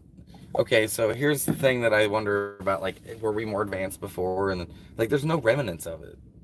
There's no remnants of it. There's not, a... in 1,000 years from today, if, we were to just vanish, in 1,000 years, and somebody was digging all of us up, they would find servers. They would find hard drives. That they would have digital archaeologists rummaging through all this information, and we have all of human knowledge at our fingertips right now, archived and saved onto these devices, they would have a record of what happened to us. They would have a record of Facebook, of everything that we've ever posted onto Facebook, Twitter, Instagram, YouTube. They would have a record of this. So I just don't see where those things are from ancient humans. Where are the remnants of it? Where is the archaeologist pulling out advanced stuff going, wow, there's so much information saved onto this. Let's look into it.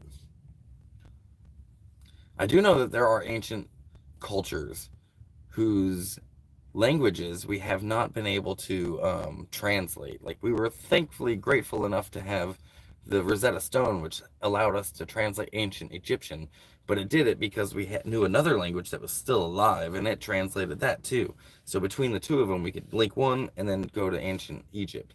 But there's civilizations out there whose languages weren't recorded, or they were, and there's no way to translate it. So there's a whole cultures of lost civilizations, but there's no, there's just carvings on rocks, you guys. This isn't advanced technology. This is what like kids do. They fucking write in the dirt and shit and chip into rocks. Hey, thanks Matt for that donation. I've turned my captions off. How do I turn them back on? I'm not sure. Can anyone help him out with that? Um, I don't know. Tap video, then gear, then you should see captions. Hey, thanks, Rot Ostrich. Settings. You guys are helpful.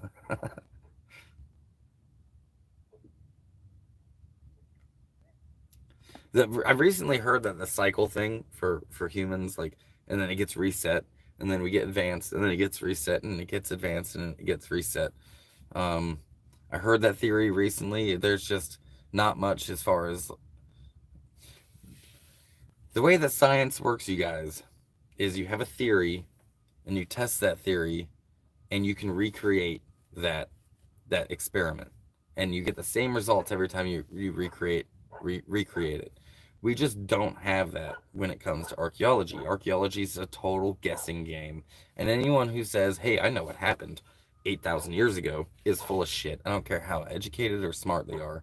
The best thing that you could know about ancient humans from back then is maybe how they built and the diet that they had, because their feces is going to be fossilized too, so you can see what they ate. But beyond that, like, there's not a whole lot we can actually know. Yeah, if you CC button, if you guys see that, it'll be C closed caption. If you could find that, you might be able to turn it on. The other option maybe is closing YouTube and reopening it.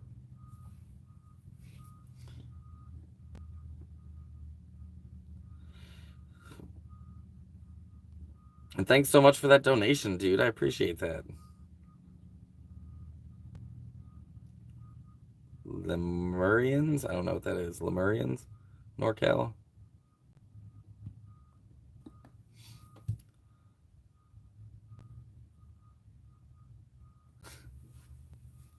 Ignore her, you guys. Quit listening to Aaron.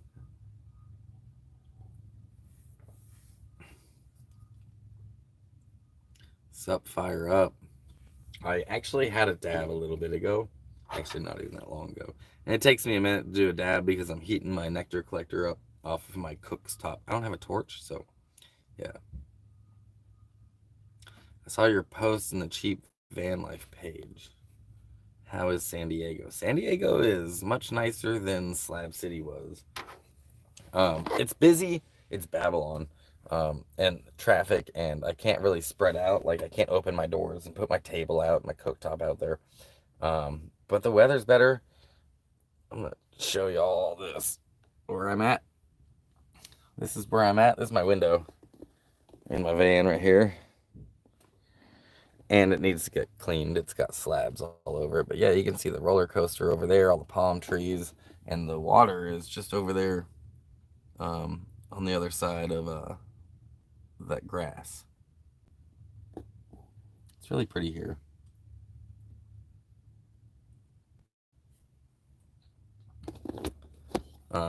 Yeah, it's not. I'm not cooking anymore. Yeah, it's nice. I guess it's nice to have the overcast weather, but at the same time, like, my solar requires sunshine, so my battery is. I've got to be very. I've got to skimp with my power usage. Um, Thankfully, I think I've got like 2 or 3 days of electricity for like charging devices and stuff. I have quite a few devices to charge. I have, 2 cell phones. One of them doesn't have signal, but I still use it for like GPS and stuff. I've got my router, my laptop, my hard drive, my lights, my Steam Deck. I've got speaker. I've got headphones. I've got a keyboard and a mouse, and I got a lot of stuff to charge.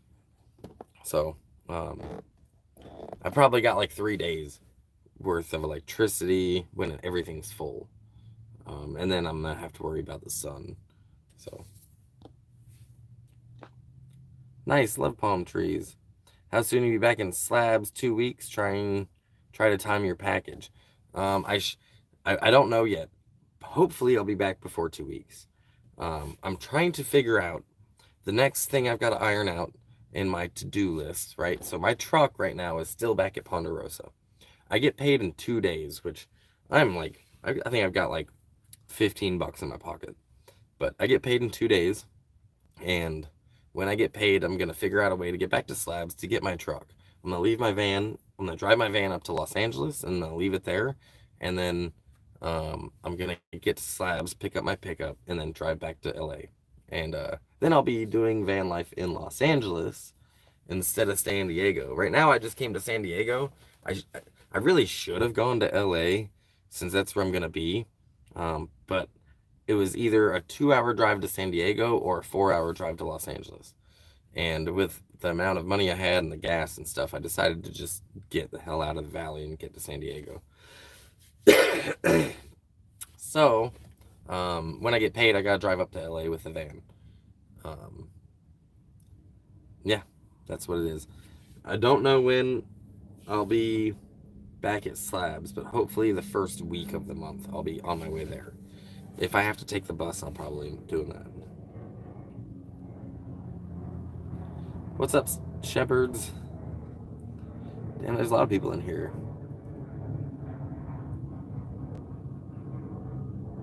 What's up, Bravo brother? Hope you had a great Memorial Day weekend. Yeah, it was all right. I had a good one. I don't know. For me, Memorial Day is kind of a solemn holiday. I know it's cool that everyone gets a day off and they barbecue and they have a good time with their families, and I don't think there's anything wrong with that. But for me, I think of the soldiers that I've known and who are now gone, and so it ends up being kind of a solemn day for me.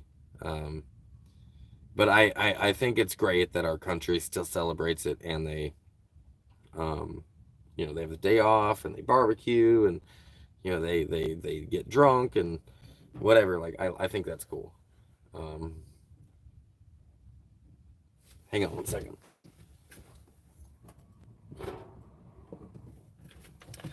I think a dog's tail just hit the wall of my truck, so I was wondering, or my van, so I was wondering what that was. So, but I had a pretty good Memorial Day. Found this cool camp spot. Walked along the beach for a while with Zag. It was neat. Okay, I'll get it sent out this week. Then no idea what you're getting, but all right, cool. Same thoughts. Too many brothers lost. I treat Memorial Day as a day of reverence. That's cool. Yes, I mean, I think that I've seen memes that are like shaming people for barbecuing on Memorial Day, which I think that the brothers of mine that I've lost, that's what they'd be doing.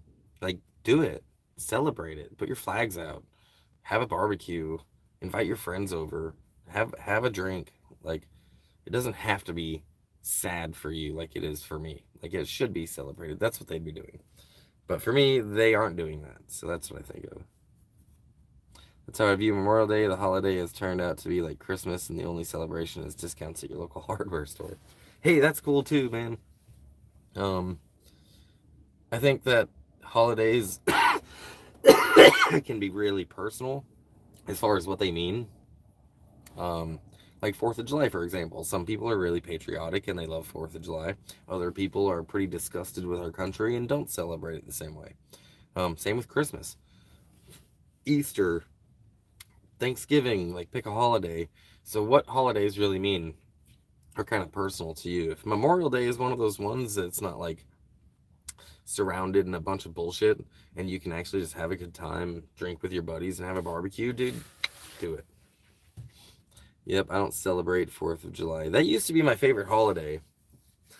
I'm about to get dark. Okay, so 4th of July was my favorite holiday. Um, my grandfather got married on 4th of July, and my dad got married on 4th of July. So when I got married, guess when I got married? On 4th of July. That was our anniversary. When I deployed to Iraq, my ex-wife cheated on me and told me a month before I was coming home. So I was over there for a year, and a month before we were coming home, I'm getting all excited about getting home to my family, my house, my life. She drops that bomb on me. So we get divorced.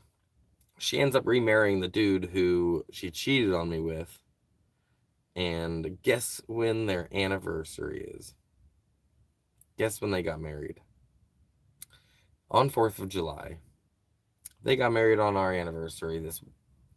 So I just can't celebrate 4th of July the same way anymore. Plus the fireworks and the explosions are startling to me. Last night there were some fireworks over at SeaWorld, and I'm sitting here and all of a sudden there's a bunch of explosions, boom, boom, boom, and I like knock shit over trying to get out of the van to figure out what it was. So yeah, that's also a thing. So yeah, it's just not my favorite holiday. And it used to be my favorite holiday, but not anymore. Hey, Crystal, thanks. Let's see.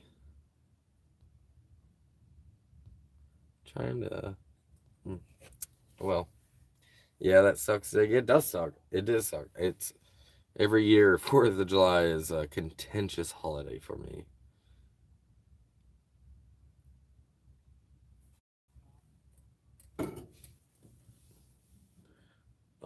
I'm just seeing two dogs meet. I think one of them's a stray dog, and the other one was a dude, some guy's dog, and it ran up to the stray dog, and the stray dog just showed its teeth at it, and the other dog was like, "Whoa!" And then the owner came over, so no fight. As a military guy, what do you think works better, 7 Mike mag or 308?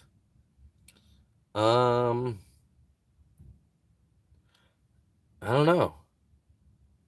I honestly haven't looked at the ballistics of the 2 rounds.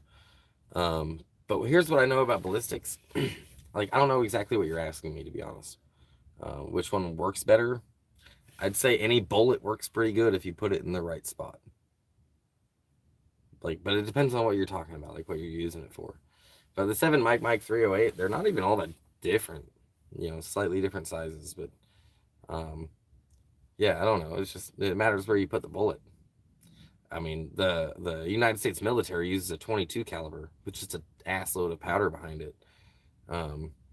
So I don't know. Matters where you put the bullet, man. That's what's important.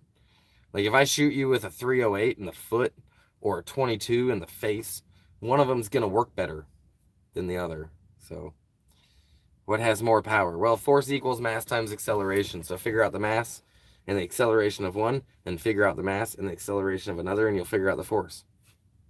That's just math. That's what you're talking about, power, like power. But if you're going to talk about knockdown power is a complete myth. It doesn't exist. When you shoot somebody, they don't fly backwards, man. That's the movies. Movies does that. A bullet will go right through you, and most of the time you don't even know you got shot. And if you do, it's because it's really hot. You got burned. It feels burning.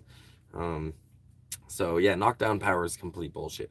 If I was to shoot somebody with a tank round, they're not gonna fly back. That tank round, that 100 and what is that, 105, is gonna go right through them and turn them into liquid. Their legs are still gonna be standing there. Knockdown power is bullshit. Like no one flies back in real life. That's just what the movies has taught you. Just like the movies taught you guys about AI. Exactly, they seem to be the same to me, but people think they're different. I'm out of bed now. I'm going to metal detecting today. Hell yeah, Darren. Pump them tires up. Psh, psh, psh. Go metal detecting. Find yourself some gold or an ancient locket or something. That'd be cool. You got a chair that can go on the beach? Like the chair that you had seemed pretty rugged, to be honest with you. If you got one that can go on the beach, I think that'd be a fun spot to metal detect. Yeah, I mean, as far as ballistics go, like if you look at mathematics, the way that physics works, like there's no such thing as knockdown power. No one's getting knocked down when you shoot them unless you hit them in the structure, like the hip or the spine or the femur, something that's keeping them up, or you hit them in the central nervous system. Then they're gonna fall. But otherwise, that round is just going zip right through them, and they're gonna be like, "Oh my god, I got shot!" Unless it's psychological, then they might fly back or whatever. But that's not the bullet doing that. No, my chair won't go on sand. That's too bad. You need to get a chair with like you need to get a chair with like tank tracks or something.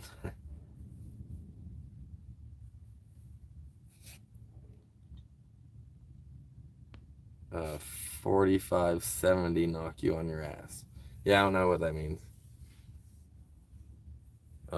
But it's bullets don't throw you back, you guys. That's just what the movies makes you think. The bullet's going so fast when it hits the skin, it doesn't take your body with it. Like that's just not how it works.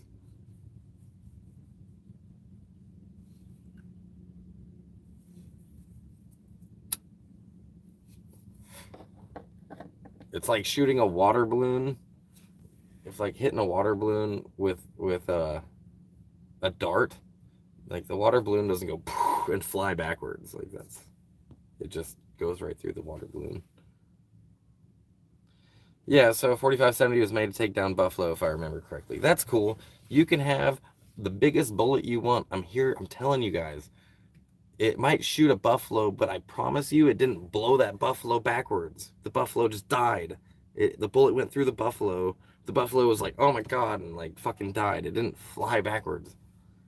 Like I'm sorry, but that's just it might make your shoulder go backwards because all that force is going that way, but that's because the bullet's going that way. But when it hits you, it's the round, it's not making the buffalo fly backwards. It's not making a person fly backwards. I shot a fucking mouse with a 22 mag once, and it didn't make the mouse fly backwards. I had a dumb buddy that shot me in the hand, and you're right, didn't even feel it till it was in the car bleeding everywhere. Yeah, exactly. Like most of the time, most people don't know they got shot because it didn't throw them backwards. It just went right through them like a hot knife through butter.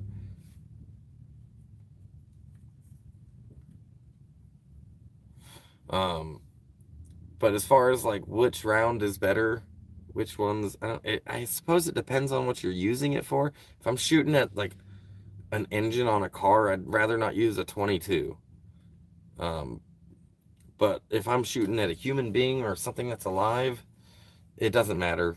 It just matters where you put it. It matters where you put the bullet. What is that thing called? A 4570, the elephant gun.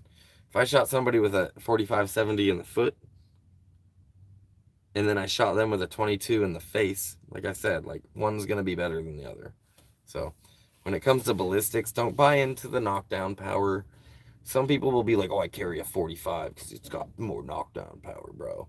It's like, cool, you're out of rounds in 8 rounds, 7 rounds, and meanwhile my 22 has 16 plus one in the pipe. Like, I'll take them odds. So there's another way to manually charge your battery with your engine and use your inverter. I wouldn't use the inverter, no, not with my engine. That doesn't work like that. Um, there is a way to charge it off my engine and use my inverter, but I got to charge the battery off of the engine while I drive. But that's almost like that's expensive, and I'm not driving around that much. So I'm getting, even though it's overcast, I'm still getting like 5 amps getting put into it. Panels these days are really great. There is UV light coming through. There's just not that much. So I'm getting some charge every day. So I've just got to not use a whole lot of energy.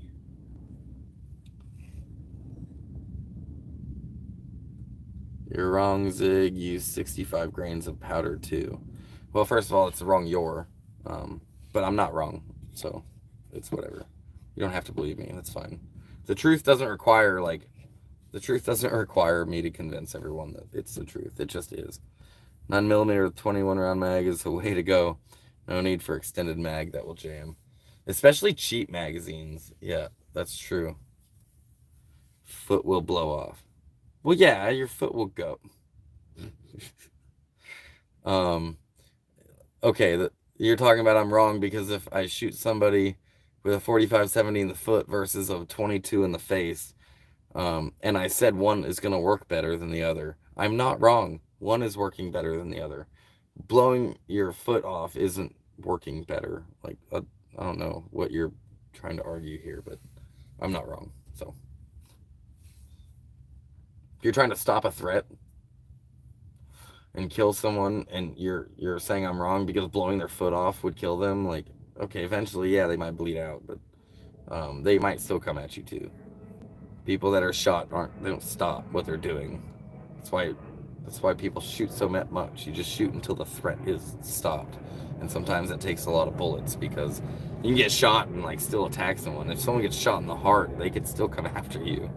It just takes them a second to bleed out.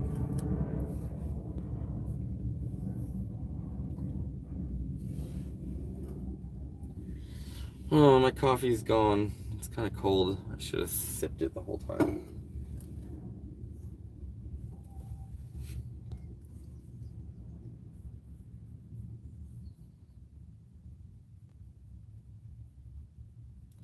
Seeing a grenade has no knockdown power. Yeah, a grenade is just shrapnel. It just shoots shrapnel. I went to school with a goofy chick that tried to say 22s will bounce off your body. I mean, it'll bounce around in your body.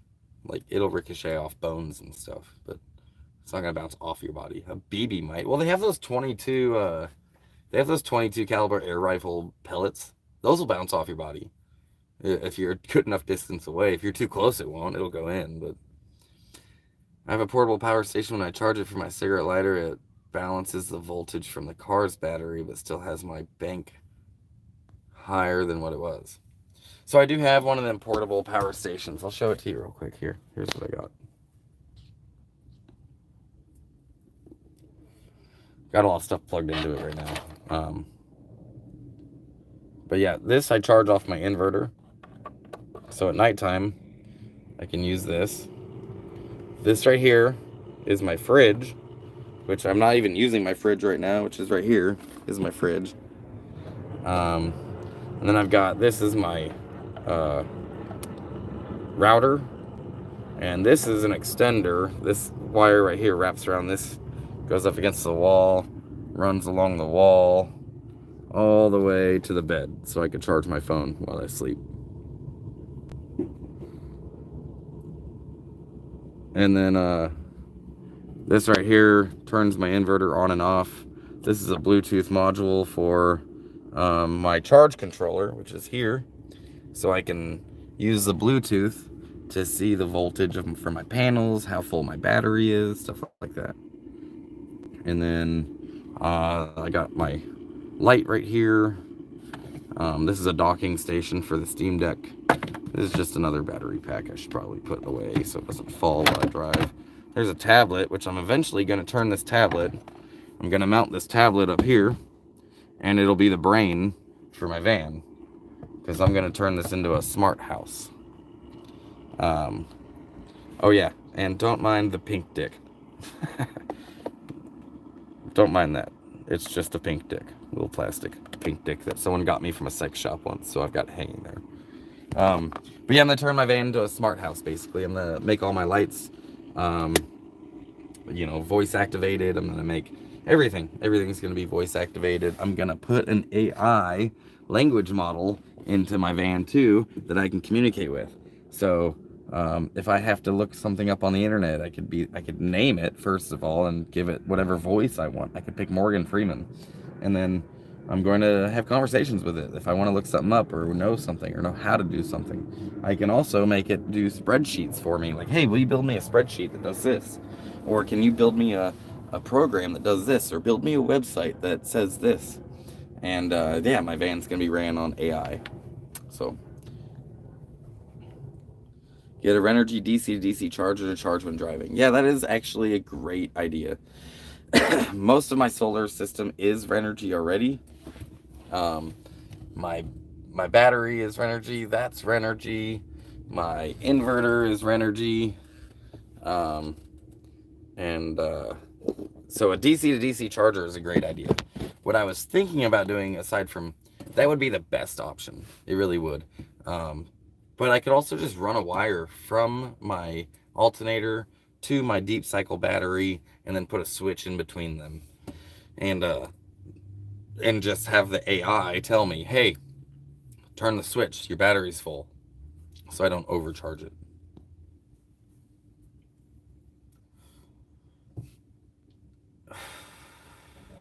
Damn, man, you're funny. Thanks for the laughs. I appreciate it. Oh, I'm glad I can make you laugh, dude. I'd rather do that than rant.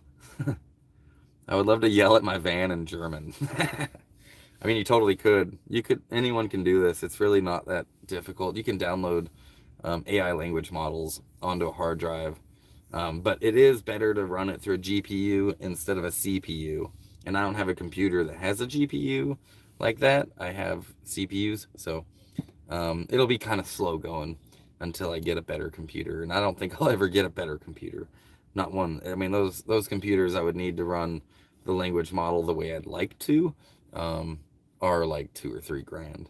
So, nah, not yet. But yeah, eventually I'm gonna have a smart van, and I'm running a server full of movies and TV shows, like I was explaining earlier, through my router, and I just want to keep adding to this. I want my 84 van to surprise people when they see how technologically advanced it is. I would like to put a digital display up front for the radio. I want it to monitor my fuel levels and my oil pressure and oil temperature. I want all of that to be ran through a Raspberry Pi or a mini PC and into a screen, so I can see all of it in one easy display. I might spell it wrong, but just screams Doobie Bloodazel. I don't know what that is. Is that comedian? I think there's birds on top of my van. I think that's what I'm freaking hearing. I kept hearing, I think there's birds on the top of my van. You know what? Ooh, that's a good idea. I should get some bird seed, and you could fuck with people and just put some bird seed on top of their van. They'll wake up to the tink, tink, tink, tink, tink, tink.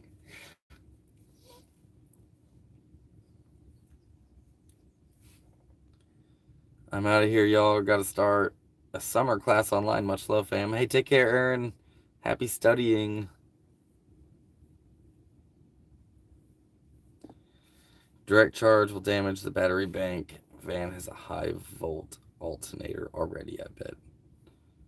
Yeah, those DC to DC chargers are actually the best way to go. It's true. I don't. Here's the only thing I'd be worried about is, the charge controller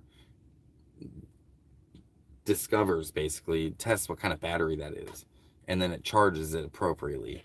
And yeah, you're right. I don't think my alternator would do it. I've done this before. That's what I did in my old van. This isn't my first van, and I didn't have a DC to DC charger. I had wires running from my alternator to my deep cycle batteries, and I would just charge it as I drove, and then I'd flip the switch when it was full.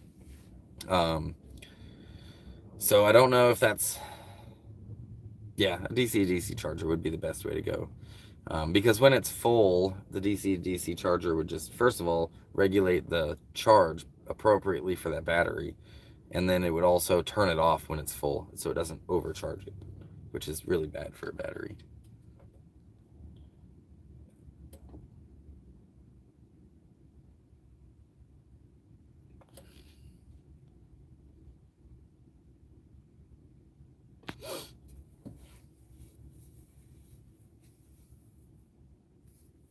Shit on my panels. The birds? Yeah, they probably would. I'm not gonna do it to my van, but I might do it to a friend's van. Just throw bird seed up there. It's a pretty harmless practical joke. They just have to clean off their panels. Practical jokes are fun, dude. Does anyone have any practical jokes they've enjoyed over the years? What you got? When I was in the army, here's one. When I was in the army, you guys know what short sheeting somebody is? So like when you make your bed, like hospital corners and the whole 9 yards, you have a white sheet. You have two of them. One white fitted sheet and then your regular sheet that comes up at 3/4 of the bed and then folds over on itself to make the little line on your blankets. And then what you do is that blanket or that sheet, it's white and it goes on the top and then it folds under and it goes, all the way down your bed. You fold that in half and make it look like your fitted sheet. So then somebody gets into there and their legs only go halfway down and it hits that fold and they like can't figure out why their legs won't go any farther. That shit's funny. Zig, did you get my donation? My phone went out. Let me look. I haven't gotten any donations today, actually. What'd you send it on? How did you send it? Let me look at my other phone. I'll be right back.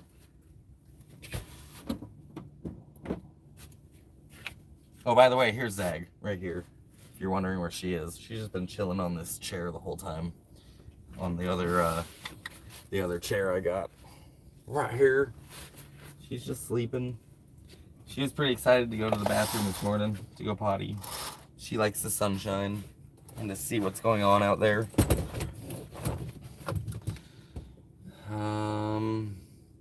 Acid and Kool-Aid. Air horn pranks are my favorite. Dude, that'd scare the shit out of me, an air horn prank. Yeah, I'm not seeing one.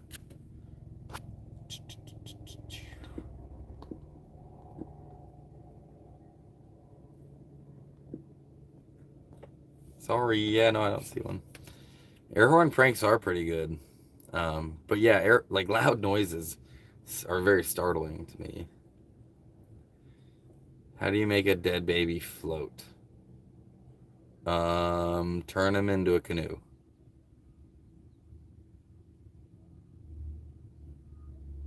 Sew up the stab wounds. I don't know how. Dead baby jokes are always fun.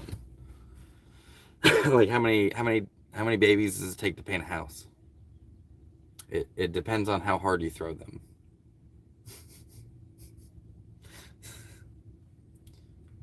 I got jokes.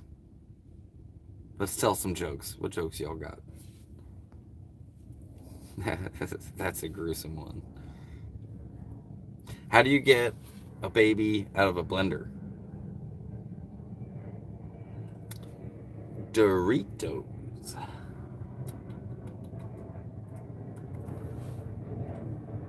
How do you make a dead baby float? 2 scoops of dead baby, 2 scoops of ice cream. Ha! Ha! But I'm gonna remember that one. Hey, thanks, Matt. Oh, that's how you sent it through YouTube. No, I did get that one. I'm sorry. I thought you were talking about like Cashapp or Venmo or PayPal or something. Yeah, thank you so much, man. I appreciate those donations. What does a tweaker and a Mormon have in common? They both ride a bike and they're always on a mission. That's funny. Hey, you guys, what's the opposite of Christopher Reeves? Christopher Walken. Is that too soon? No, it's not too soon. That's like my favorite joke. So George from the Ponderosa, the guy that founded the Ponderosa, he named the Ponderosa, he started the Airbnb. He tells this joke that is so foul, and only he can tell it and make it funny, but I'm gonna try to tell it. But he does it better because he's got the old man vibe and the raspy voice.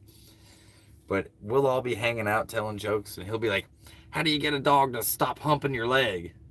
And everyone's like, how, George? And he'll be like, pick it up and give it a blowjob. And that one's always cracks me up. But the Christopher Reeves one, that's my favorite. Christopher Walken. That's funny.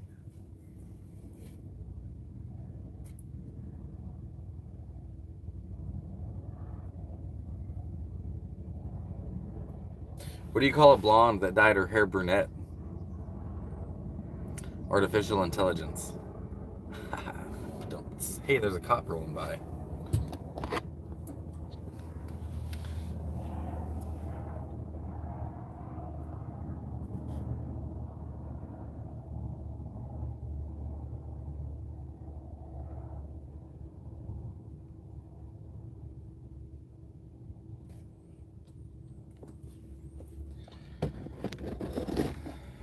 Jeepers is in Oregon on the one. Oh, you talking about Jeepsy? Yeah, good for her. 506 up. Actually, at the parking lot across the street, there's um, a ton of cops. Like when I pulled in here yesterday, there was like 6 cop cars all lined up at the parking lot. There's like a parking lot over here, it's pretty good size, and there's a smaller one across the street. There's a bay over here and then beach over there. And yeah, there was, I think it's because it was Memorial Day, but there was a ton of cops posted up over there. They're looking for someone. I honestly think it was just Memorial Day and they're doing their patrols, but they've been leaving the van lifers alone. There's actually a post or a sign over there that says um, that you can't sleep in your vehicle. But this is overnight parking over here, but you're not allowed to sleep in your vehicle. So as long as they don't know I'm sleeping in here, I think they'll leave me alone. And there are definitely other people out here sleeping in their vehicles. I think they're just like San Diego. Turns out, I just found this out yesterday, but San Diego made a law about a year ago, year and a half ago, that made it illegal to sleep in your vehicle, illegal to sleep in your car. So it's actually more legal for me to climb out of the van and sleep next to it than it is for me to sleep in it, which is silly. It's like making it illegal for homeless people to house themselves in a vehicle. I can't make this shit up. But I think LA has some similar laws too. I think I might struggle a little bit in LA, but at least in Long Beach, I already know somewhere that I can park my van. So it's right on the beach. And I have to move my van once a week so they can do street sweeping. But other than that, I'm looking forward to getting up there. In fact, if I had the money right now to get to Long Beach, to get up there to LA, I would just go today. But I think that would probably be at least $100 in fuel, maybe 150, you know. But yeah. How do they know you're sleeping or if one eye open? Yeah, they don't. That's why they leave me alone. I think I don't have a Corvette in my garage. Oh yeah, I know, I've heard that one. I think that you only got half the joke there though. I don't have a Corvette in my garage. What's the difference between a dead baby and a Corvette? I don't have a Corvette in my garage. I don't know why they criminalize homelessness. I thought they had the Supreme Court ruling on that. So that, as far as I know, I could be wrong about this, but oh, you did, Crystal. Thank you so much. Oh, there it is. Hey, I appreciate that. Awesome, Crystal. You guys are amazing. You guys are amazing. You know how I feel about you guys. You guys are my favorite folks. But Queef asked, I don't know why they criminalize, well, they said, I don't know why they criminalize homelessness. I thought they had a Supreme Court ruling about that. So as far as I know regarding that, they're technically not criminalizing homelessness. It's not illegal to be homeless. It's illegal to sleep in your vehicle. So if you can find a spot to park and sleep somewhere else, great. They're definitely making it difficult. They're making it more difficult. The Supreme Court ruling that I know of, and maybe there's a different one, but in Oregon, this was a state Supreme Court. So there's 2 levels of Supreme Court, right? There's a federal Supreme Court and the state Supreme Court. The Oregon State Supreme Court, which did set precedents for the rest of the country, ruled that there was a homeless guy that was sleeping in his truck, and the police ended up towing his vehicle for parking tickets or something like that. And he sued, saying that it was cruel and unusual punishment, that parking tickets shouldn't be the reason he loses his home, right? His house, the roof over his head. It was cruel and unusual to punish him because of parking tickets by taking away his house. And he won that lawsuit, and he got his vehicle back and some restitution. But it also meant that they can no longer tow a homeless person's vehicle for parking tickets. And as far as I know, that's limited to Oregon, but it did set precedents for other states. Because it is kind of cruel and unusual punishment. But I don't think they've technically made it illegal to be homeless yet. They've just made it difficult to be homeless. And the reason is that the people here in San Diego who go to their jobs every day and they buy a house and they live here don't want to see homelessness. That's really all it is to it. They don't want to see it. They don't want to know it exists. And they live in a place that's nice to be homeless in. It's beautiful weather here, so you're going to find a lot more of it here than you would, let's say, in, Nome, Alaska. So why? That's really all it comes down to, is that the people who live here who have houses don't want to see the people who live here who don't have houses. It's just a lack of compassion. It's really all it comes down to. I lived on the streets for nearly 5 years. Some of it was cool.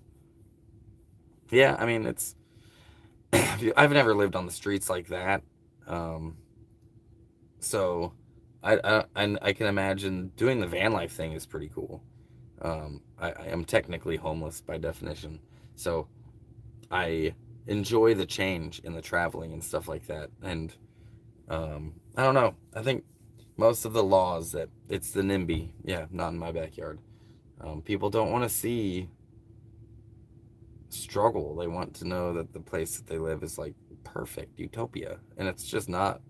So it's a lack of compassion. It's a lack of respect for human beings. It's a classist way to look at things, you know. Now, if some of these homeless people are actually problems, like that, I understand. Like if they're assaulting people, stealing shit, fucking shitting in your front yard, like yeah, those are rude things to do. That's not okay. Um, but if they're just existing and they need a bathroom and a spot to put their garbage and a place to sleep at night, that they're not bothered, like let's. I think every state needs a slab city. Personally, I think every state needs a spot where they can go and they're just left alone. Um, and I don't know, like it's criminalized everywhere. Slabs is basically an illegal city to have. Like they're eventually, I think eventually they're gonna have to crack down on that place as it grows in population and popularity. It's gonna come to a breaking point. We're not there yet, but it'll happen eventually, one day. I don't think they care. They straight up take people's houses all the time. Yeah. But now they have to. At least in Oregon, they. You're right. They don't care. They don't give a shit. But now they've got a federal law, Supreme Court ruling for the state of Oregon that prevents them from taking a homeless person's vehicle if that's their primary residence. So, are the bottle kids really like what was shown or no? What do you guys think? Who wants to weigh in? Is the bottle kids real? Do they really run Slab City? Or was that just a skit?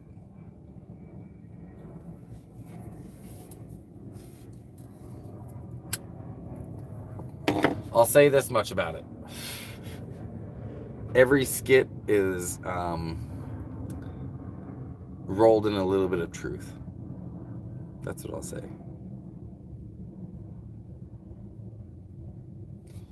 Even if not homeless people did those things, it's a problem. Yeah, exactly. If anyone did those things, it's a problem. Ohio has an anarchist skate park. Skatopia kind of reminds me of the Slabs. Skatopia. Maybe one day I'll be able to check that out. I've heard of some other places where they say it's kind of like the Slabs. So far, the ones I visited haven't been like the Slabs. You know what Slabs has that I haven't found in other communities similar to Slabs? Slabs has like music events and community events where people are feeding you and playing music, and they have people with jobs, and you can build however you want, and they aren't isolated within themselves, with each person. They are a community that knows each other.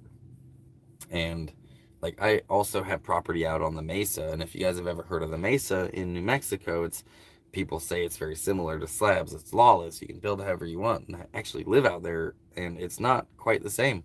They don't have what Slabs has. They don't have a cafe that provides internet to people. They don't have weekly events every day of the week for people to be entertained somehow, like karaoke night or music night at the range or chili night at the Ponderosa. Like they don't have these things in these other places. We've organized pretty well at Slab City, and we try to encourage the rest of the community to organize as well. I lived in a town with kids like that, so it wouldn't be surprising. No, that was for video, Anthony. The bottle kids are actually really nice. Yeah, they are. They are really nice. So, the bottle kids. Let's talk about it for a second since it was brought up. Um, they do bum dollars off people. The bottle kids are always going around like, "Hey, you got a dollar? Hey, you got a dollar? Hey, you got a dollar?" Because they want to go buy a soda. Like they want to go get a soda, and they're kids, right? Like they're teenagers who um, just want a dollar every once in a while. Go get a burger at the range. Their whole lives, these kids have always come up to me and asked me, "You got a dollar? You got a dollar?" So then these RV7 guys, I don't know if you guys ever watch IP2 or RV7. They are basically they live stream 24 hours a day. They've always got their live stream going, and they showed up to Slabs. And the bottle kids went over to ask them for a dollar. Hey, you got a dollar? And these guys acted so fucking weird about it that the kids just acted crazy. Like, oh, you're gonna act weird, we're gonna act crazy. We're slab kids, man. And it just started, this snowballed into them being the bottle kids, or zombie kids is what they were called initially, but then they started calling them bottle kids. So then we just filmed a video and made them, the bottle kids. And that's what it was. But there's, like I said, it's wrapped in some truth. They're not gonna throw a bottle at you if you don't have a dollar. We need Slab City North. Yeah, no kidding, we really do. I lived in Skatopia still exists. Chopper says I don't really like that guy. What guy? You don't like what guy? Normal Public Watch, Roseville Road in Sacramento. I wonder if that's where I went when I did the Sacramento video.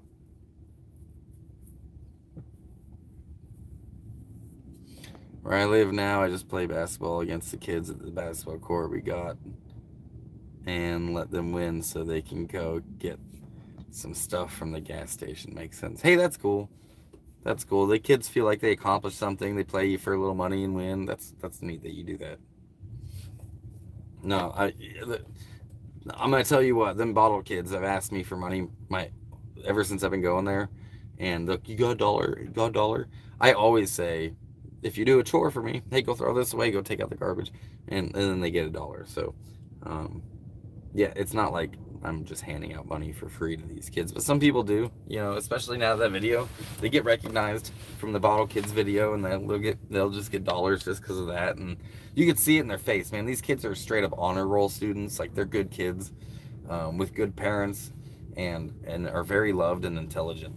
So when someone goes up to them and they're like, "Hey, I remember I seen you on the bottle kids video," and they'll hand them a dollar, you could see their face light up.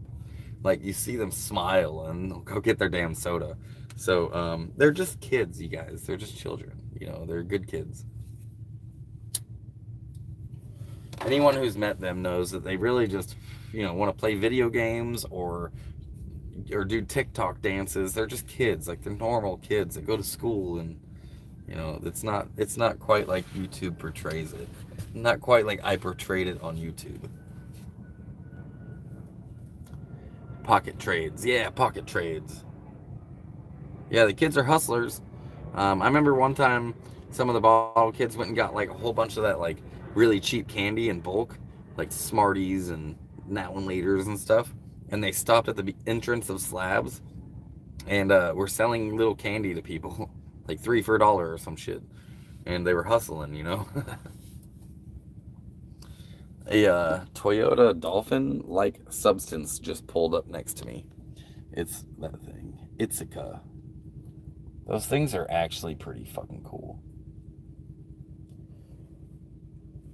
I gotta check on my signal, or I got 26% left on my battery, you guys.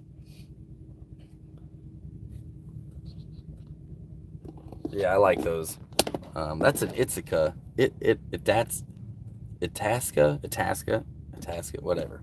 I like those. It's like the Dolphin. They don't make them anymore, so the only ones you can see are from the 90s, but they have those little 4-cylinder motors and they last forever. Like they're still all over the roads.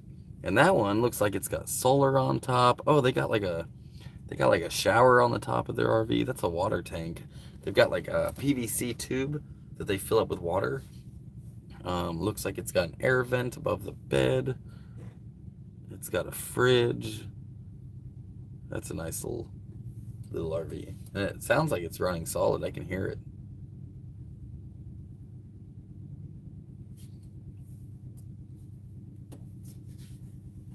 But I'll tell you what, I do like my 84 van. I named my van, you guys. I don't know if I've actually told you this yet. My name for my van is Vanagon. Because I got a van again. Some guy just walked out of that thing, and anyways. It's Vanagons, because I got a van again, and eventually I'm going to have to get tires for my van again, and I'm hooking up solar on my van again, and I get to sleep in my van again and travel in my van again. I named it Vanagon. I like my van. I like that it's an old 84. The engine and transmission were just rebuilt, so it's runs real solid. The only complaint I have about my van is I wish it was like 2 feet longer. Right? I wish I had 2 more feet back there. Would be pretty cool. But as it stands, it's a pretty short van and just tall. So what's there to do at the beach? Do people skimboard here? Yeah, I bet they do. I've seen some surfers and stuff. Over at Dog Beach is where I spend most of my days. I'll go hang out at Dog Beach because Zach gets to run around and there's surfers and stuff. But I don't have a skimboard and I don't have a surfboard and I don't have any of that stuff. So I just get to hang out and enjoy the view and see other dogs roll by. Yesterday, some French bulldog, while I was sitting there with Zag, came running up to me and then just laid down next to me and wanted to get scratched. So I sat there and scratched him until his own, and it laid next to me, just laid down like we're friends, and it had a ball in its mouth. This cute little French bulldog, and then its owner walked by just giggling and was like, "Come on," and like the dog got up and left. Sounds like I said Vatican. Yeah, close, isn't it? The van again. It's a van again. Anthony said, "What do you call a Mexican with no arms or legs?" Why did it filter that? I don't think it should have.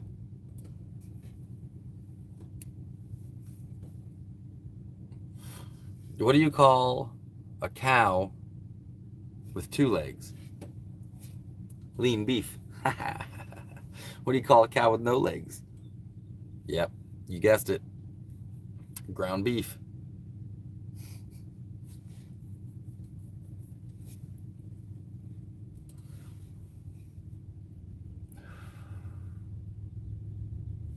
Crystal, you know what I'm going to do with that donation you sent? I'm going to go get some breakfast with it. That's what I'm going to do. And you guys got me for another 15 minutes, and I'm going to log out of here. And I'm going to go get me some breakfast. Courtesy of Crystal. Thank you, Crystal, for your donation so I can go get some food. That's what I'm going to do. If anyone wants to throw in on maybe, I don't have any weed. I don't have any flower. So if somebody wants to throw in on like a joint, I think a pack of joints, so those little 5 packs of joints was like $30, $40.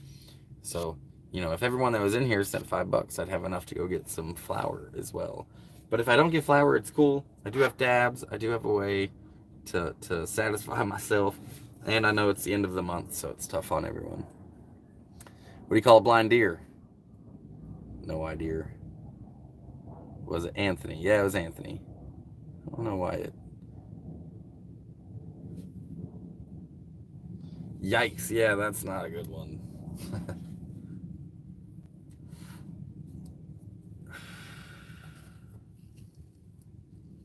I like my jokes to be funny, not hurtful.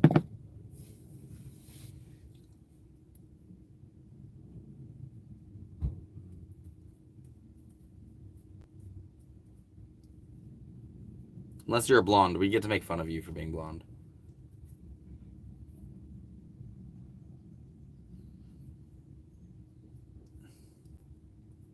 Still no idea. That took me a second. Not this space, please. It's not that kind of... Yeah, exactly. We like to... We're kind in here.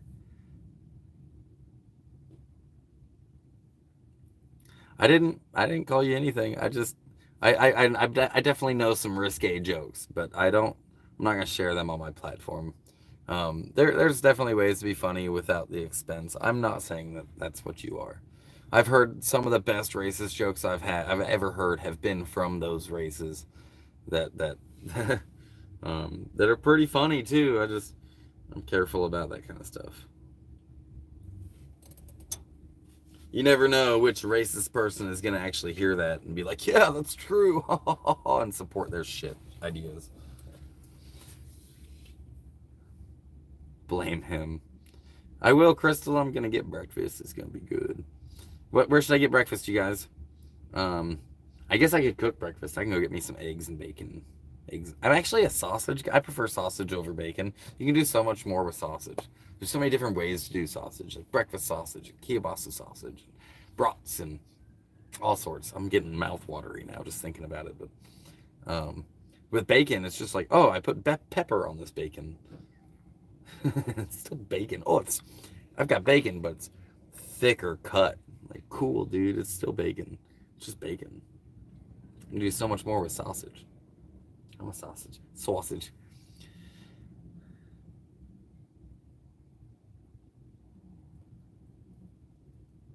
How many cops does it how many cops does it take to change a light bulb? None. They just beat the room for being black and the light bulb for being broke.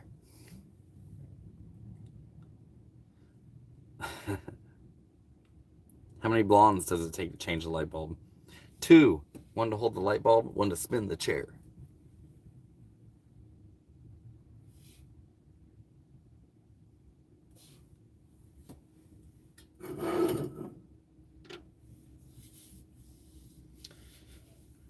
How did the rancher find the sheep in the tall grass?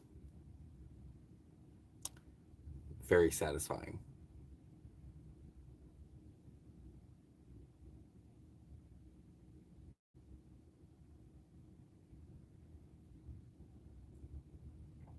Does anyone know why it is that a rancher will fuck a sheep on the edge of a cliff? It's so the sheep will push back. All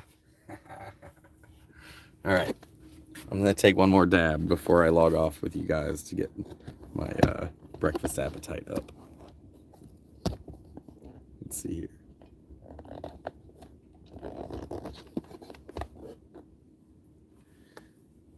What does the blonde say after having sex? Are all you boys on the same team?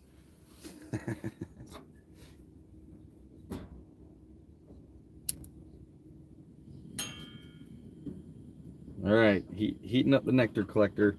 This will take a good second. Don't give anyone ideas. Hopefully they're not getting ideas from me on how to fuck sheep.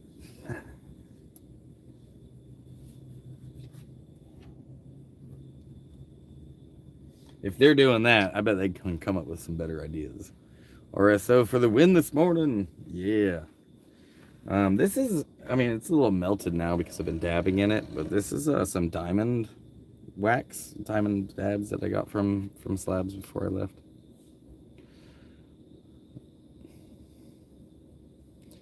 What does a blonde and a jet have in common? They both have a 2-person cockpit.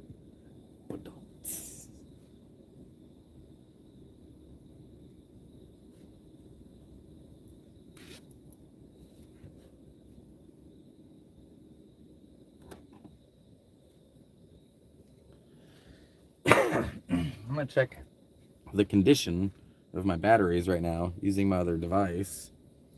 I've got that Bluetooth module I showed you, and I can use this app that Renergy has to check the status of my panels and the battery. I really don't like this app.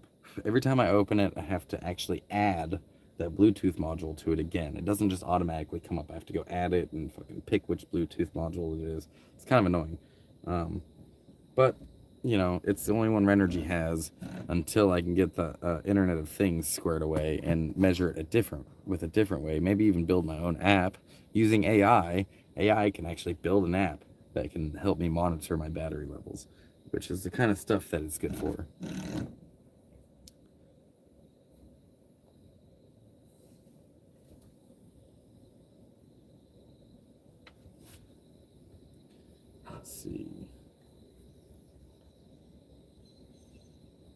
Nope, not yet. It takes so long to heat it up this way. I really do need a torch. Wait till I get paid for that.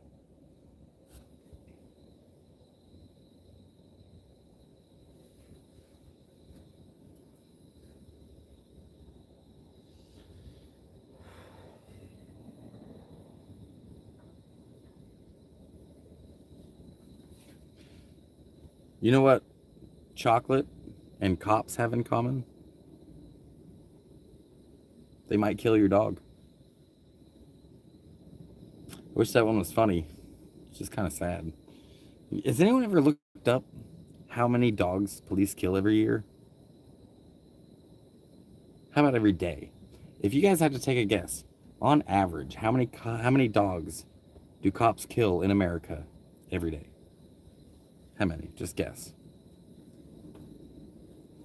You're gonna hate this. Anyone who's a dog lover or animal lover is gonna hate this. But on average, how many dogs do cops kill in America every day?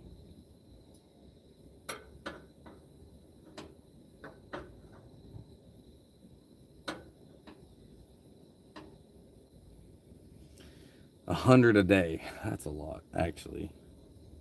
Probably a lot. I say 20. Any other guesses? It's a little closer to 20 than 100.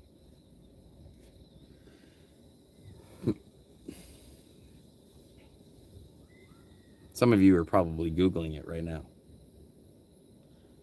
But it's between 25 and 30 dogs every single day are killed by cops. That's super sad to me. Like, I don't know the situation for all of them, but that many every single day is over the top. Like, that's too much.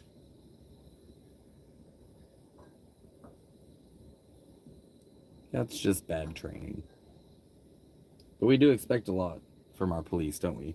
We expect them to be lawyers. We expect them to be therapists. We expect them to be warriors. We expect them to de-escalate. We expect them to escalate. We expect them to not make any mistakes. But it's okay to make some mistakes. It's just a mess. Yeah, I was in fear of my life. Yeah, that's what they say.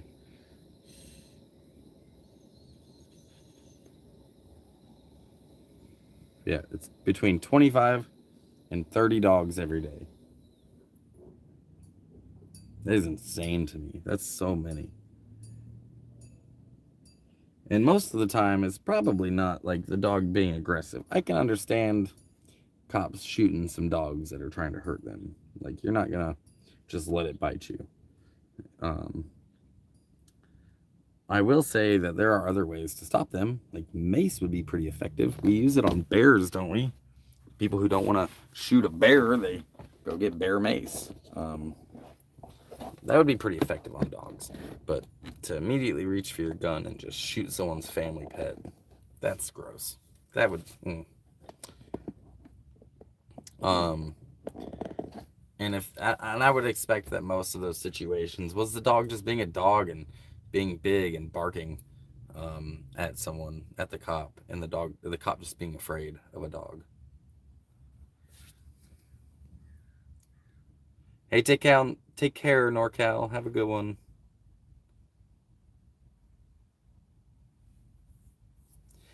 Dude, that was horrible. Poor dogs. There are definitely other ways. Yeah, it's very true.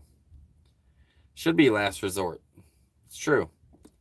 Always, always. Anytime you pull a weapon, a firearm, it should be your last resort.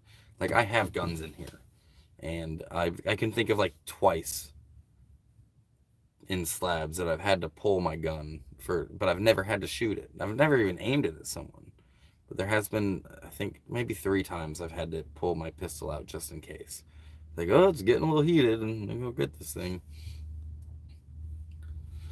Yeah, that's super sad, man. I think that most of the time the dogs are probably just barking at the cop, and it's loud, and it's a bigger dog, so the cop gets scared and just blasts it, instead of pulling its taser or mace or something. I promise you, dog's gonna leave you the fuck alone. You mace it. Like, it's not biting you anymore. Maybe just pulling it out kept you from having to use it. okay, so I've pulled my gun out like 2 or 3 times in the 10 years I've been going to Slabs. Only once has a person seen it when I pulled it out. Only one time, and I didn't even have to aim it. I just, a couple of us grabbed our pistols and our guns because of it. But um, yeah, I've never actually, thankfully, had to do that. Not in Iraq, or not in Slabs. Unless the dog wasn't raised right, you can usually just walk up to them and let them smell you, and it's all good. Yeah, no kidding. Yeah, most dogs aren't actually like trying to get in fights. You're right, unless the dog was raised wrong, or I don't know. Some dogs are just born aggressive. Like it's the way that they are, so you have to take extra care with them to help them not be aggressive. And a lot of people don't know how to do that, so you end up with these aggressive dogs. And they'll love you, sure, but the person walking into your house, they might be aggressive towards. If you have a dog like that, then it's your responsibility to keep them in control all the time. You have an aggressive dog, control your dog. Seems like common sense. Um, so I don't know. I think for most of these dogs, though, it's probably just them barking and being a dog. And oh, there's a new person in the house. That's weird. Bark, bark, bark, and then they get shot. Yeah, all right, you guys, let's see. Exactly, too many shitty owners and their dog ends up paying the price. Yeah, that happens way too often. Having a dog is a huge responsibility, and if you're not interested in learning how to train a dog, like you don't get a dog because dogs are work. Um, dogs are work. Dogs bark when they're scared too. Yes, they do. Some people don't treat their dog as a dog; they treat it as an individual person and let it do whatever it wants. That's actually really annoying to watch.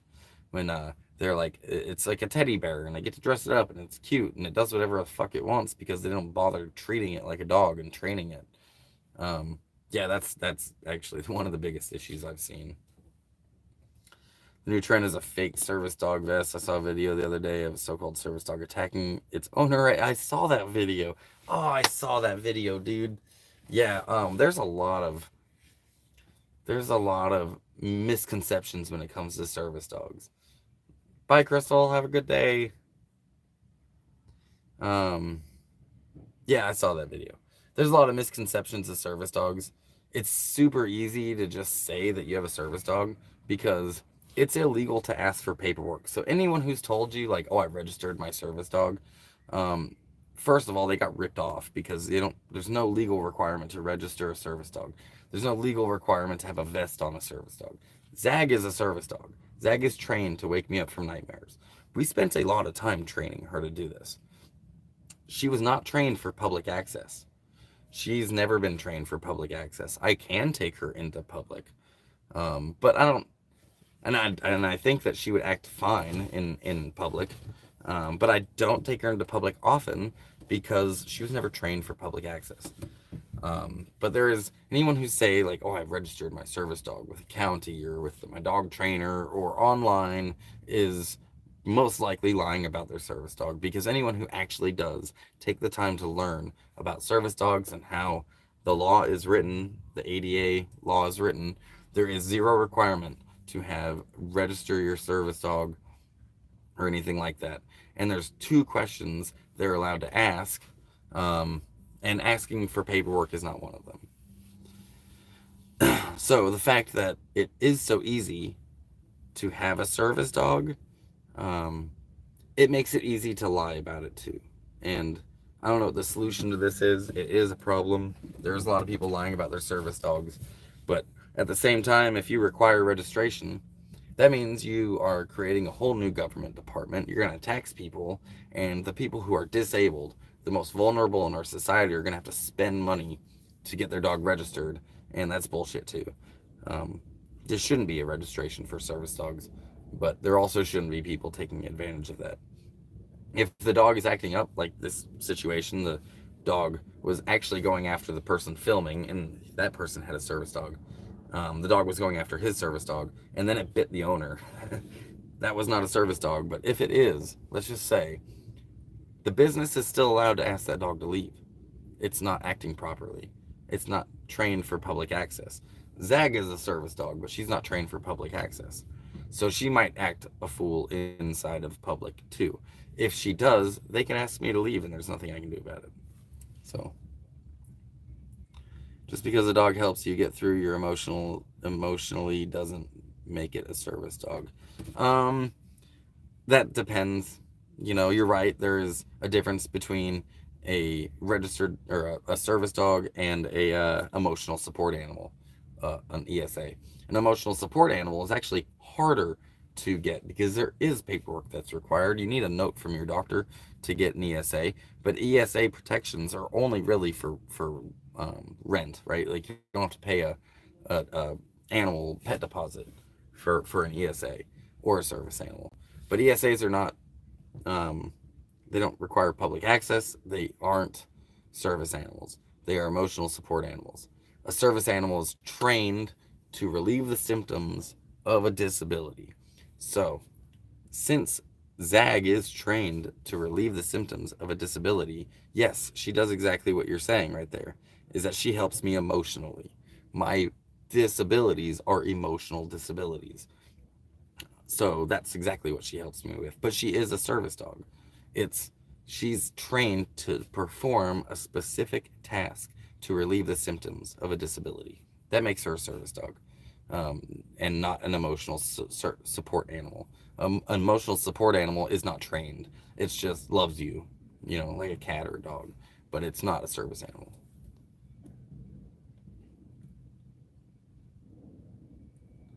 Does my dog have clothes? Yeah, she's got clothes. Not very many, but she's got like a coat I throw on her. I get pissed off when someone comes into the grocery store with a cart full of little nippers saying how cute, what the fuck, no, service dogs don't do that, they stay outside, and not, it's not exactly true either. Um, I have a friend of mine that has a service dog smaller than Zag, and it rides in the cart with him so it can smell his breath. It has to be able to smell its breath. He carries the dog everywhere or puts it in the cart. Now, if you got a cart full of them, most likely, yeah, it's full of shit. But if you got one dog, it is not a requirement that your dog walks next to you. That's bullshit. Your dog can be carried. Your service dog can be in the cart. Your service dog needs, some of them need to be close to you in order to like smell your breath and stuff. So his dog rides in his cart and he gets this all the time. That's not a service dog. It's not walking. Like there's no law that says that your service dog has to be on the ground. Um, if you got a cart full of them, yeah, and they're all napping and yapping and shit, that's not a service dog. Some service dogs do bark because they're alerting their owner of something. But if they're just barking to be barking, that's probably that. It could be a service dog, but you can still ask it to leave because it's being disruptive. So, yeah. Any animal that you take care of and love helps you emotionally. Yeah, pretty much. But to be an emotional an emotional support animal, you have to get a note from a doctor. The grapes, so yes to service and no to breeders. Yeah, I don't really like the backyard breeders either. My dog's got a sweater, but she's not a sissy. If a hamster helps me be happy, is it a service hamster? Again, no. If your animal helps you be happy, it's not a service animal. Even a dog, if it helps you be happy, it's not a service animal. If it's trained to help relieve the symptoms of a disability, then it's a service animal. If you have a note from a doctor saying that you need this animal to be emotionally stable, then it's an emotional support animal. But ESAs do not have public access. They're not protected under the ADA to go into a store. Heath and Bobby says we have 16 dogs. Hell yeah, I do remember you guys having that dog Christ. I carry supplies around for the homeless and hand out supplies for their pets. I love it. The animals have no voices, so I help them. Yeah, most homeless people do have dogs too. That's really common. I mean, the people are bringing them into the store because cute like puppies and crap. I'm saying service dogs are fine. It's the people who put their pets in dresses and has no business in the grocery store. Yeah, that's true. You can ask them to leave.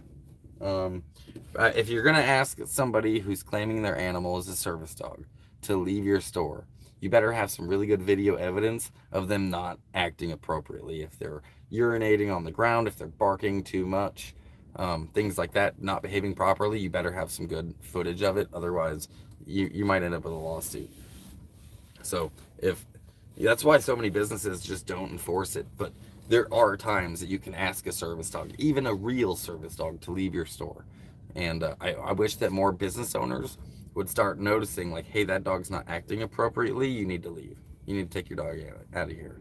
Like that. I wish that would happen more. But it doesn't because they're scared. What about extraterrestrial support animals? Are they animals? Or are they ET extraterrestrial? Are they creatures? I don't know.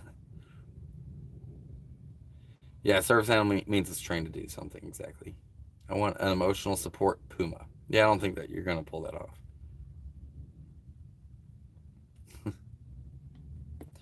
Dude, quite often they feed their companions before themselves. I will definitely help those pet owners out with food, etc. Yeah, that's awesome.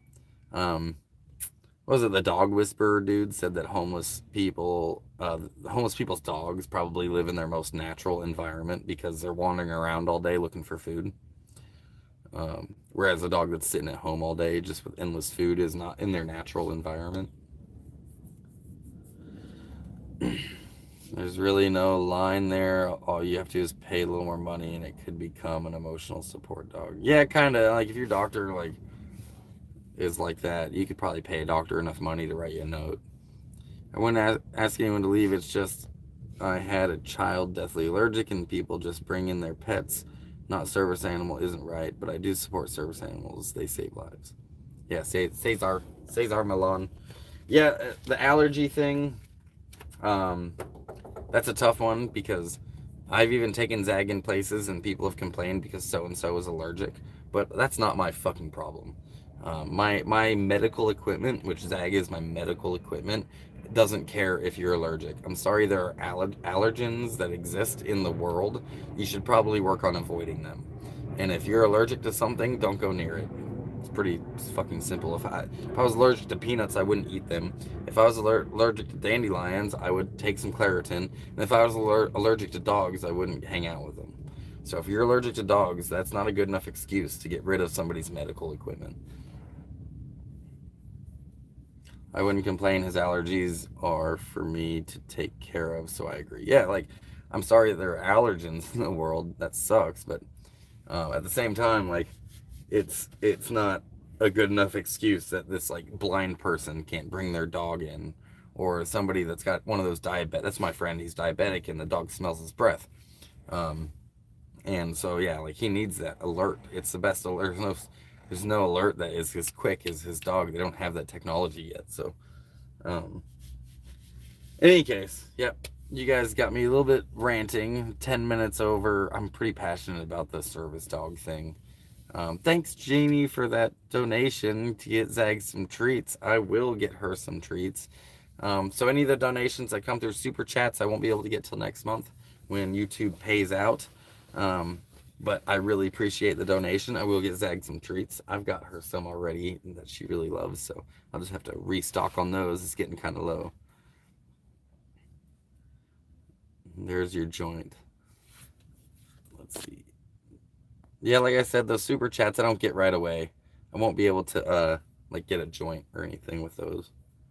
Yeah, if you send it through PayPal, Cashapp, Venmo, I'll get it immediately. But if it's through the Super Chat, I gotta wait until YouTube pays once a month. So next, I just got paid from YouTube. I got like 180 bucks, and then they'll pay me again next month. So don't waste it on YouTube talk. Some people don't know how to do Cash App, Venmo, or PayPal, so it's not. Yeah, it's fine if they send it through the super chat because YouTube doesn't pay me until I reach $100 in ad revenue or donations, and I get about just short of $100 every month from ad revenue. No, don't apologize. It's okay. I'm going to get that. I'm going to get that money. It'll just take me. It'll just be next month, and everyone that donates, it gets me a little closer to that $100 mark, so they will pay me out. If I don't reach $100 by next month, I won't get paid out next month. So, yeah, the end of the month is coming, so any of those super chat donations are really helpful. But yeah, I won't be able to use it just yet. But I'll tell you what, that $10 is going to hit my account at 25th, around the 25th of next month. And I'll be like, oh, thank God, because it's the end of the month and it'll be really helpful. So it's awesome. I appreciate all the donations. So I do get it eventually. It's just not immediately. If you want to immediately donate, it's PayPal, Venmo, Cash App. And I'll get 100% of those donations. For YouTube, they take 30% of your donations before it gets to me. So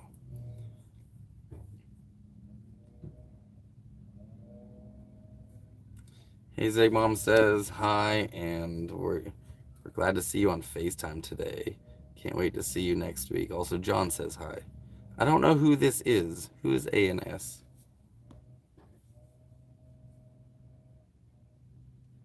Right, it's always nice at any time to get 100 at once for bills. Yeah, that is. We like 100%. Yeah, if you send it through PayPal or Venmo or Cash App, I get 100% of that donation. If you send it through YouTube, they take 30%. I get 70, and it's basically their cut for hosting the platform, which I don't complain about. They are hosting the platform. YouTube is what's bringing me to all of you guys. So, whoa, hey, thanks so much, Jeannie. That's awesome. Oh, that's a good donation. I appreciate you. Yeah, I'm definitely gonna get paid next month now. Awesome. That's rad. Thank you so much. But you guys got me ranting. I'm gonna go ahead and get off here and go get some breakfast. And I appreciate you guys joining me. That was a pretty long live stream. Thanks for having coffee with me. And I will see you guys next time. And as always, miles of smiles.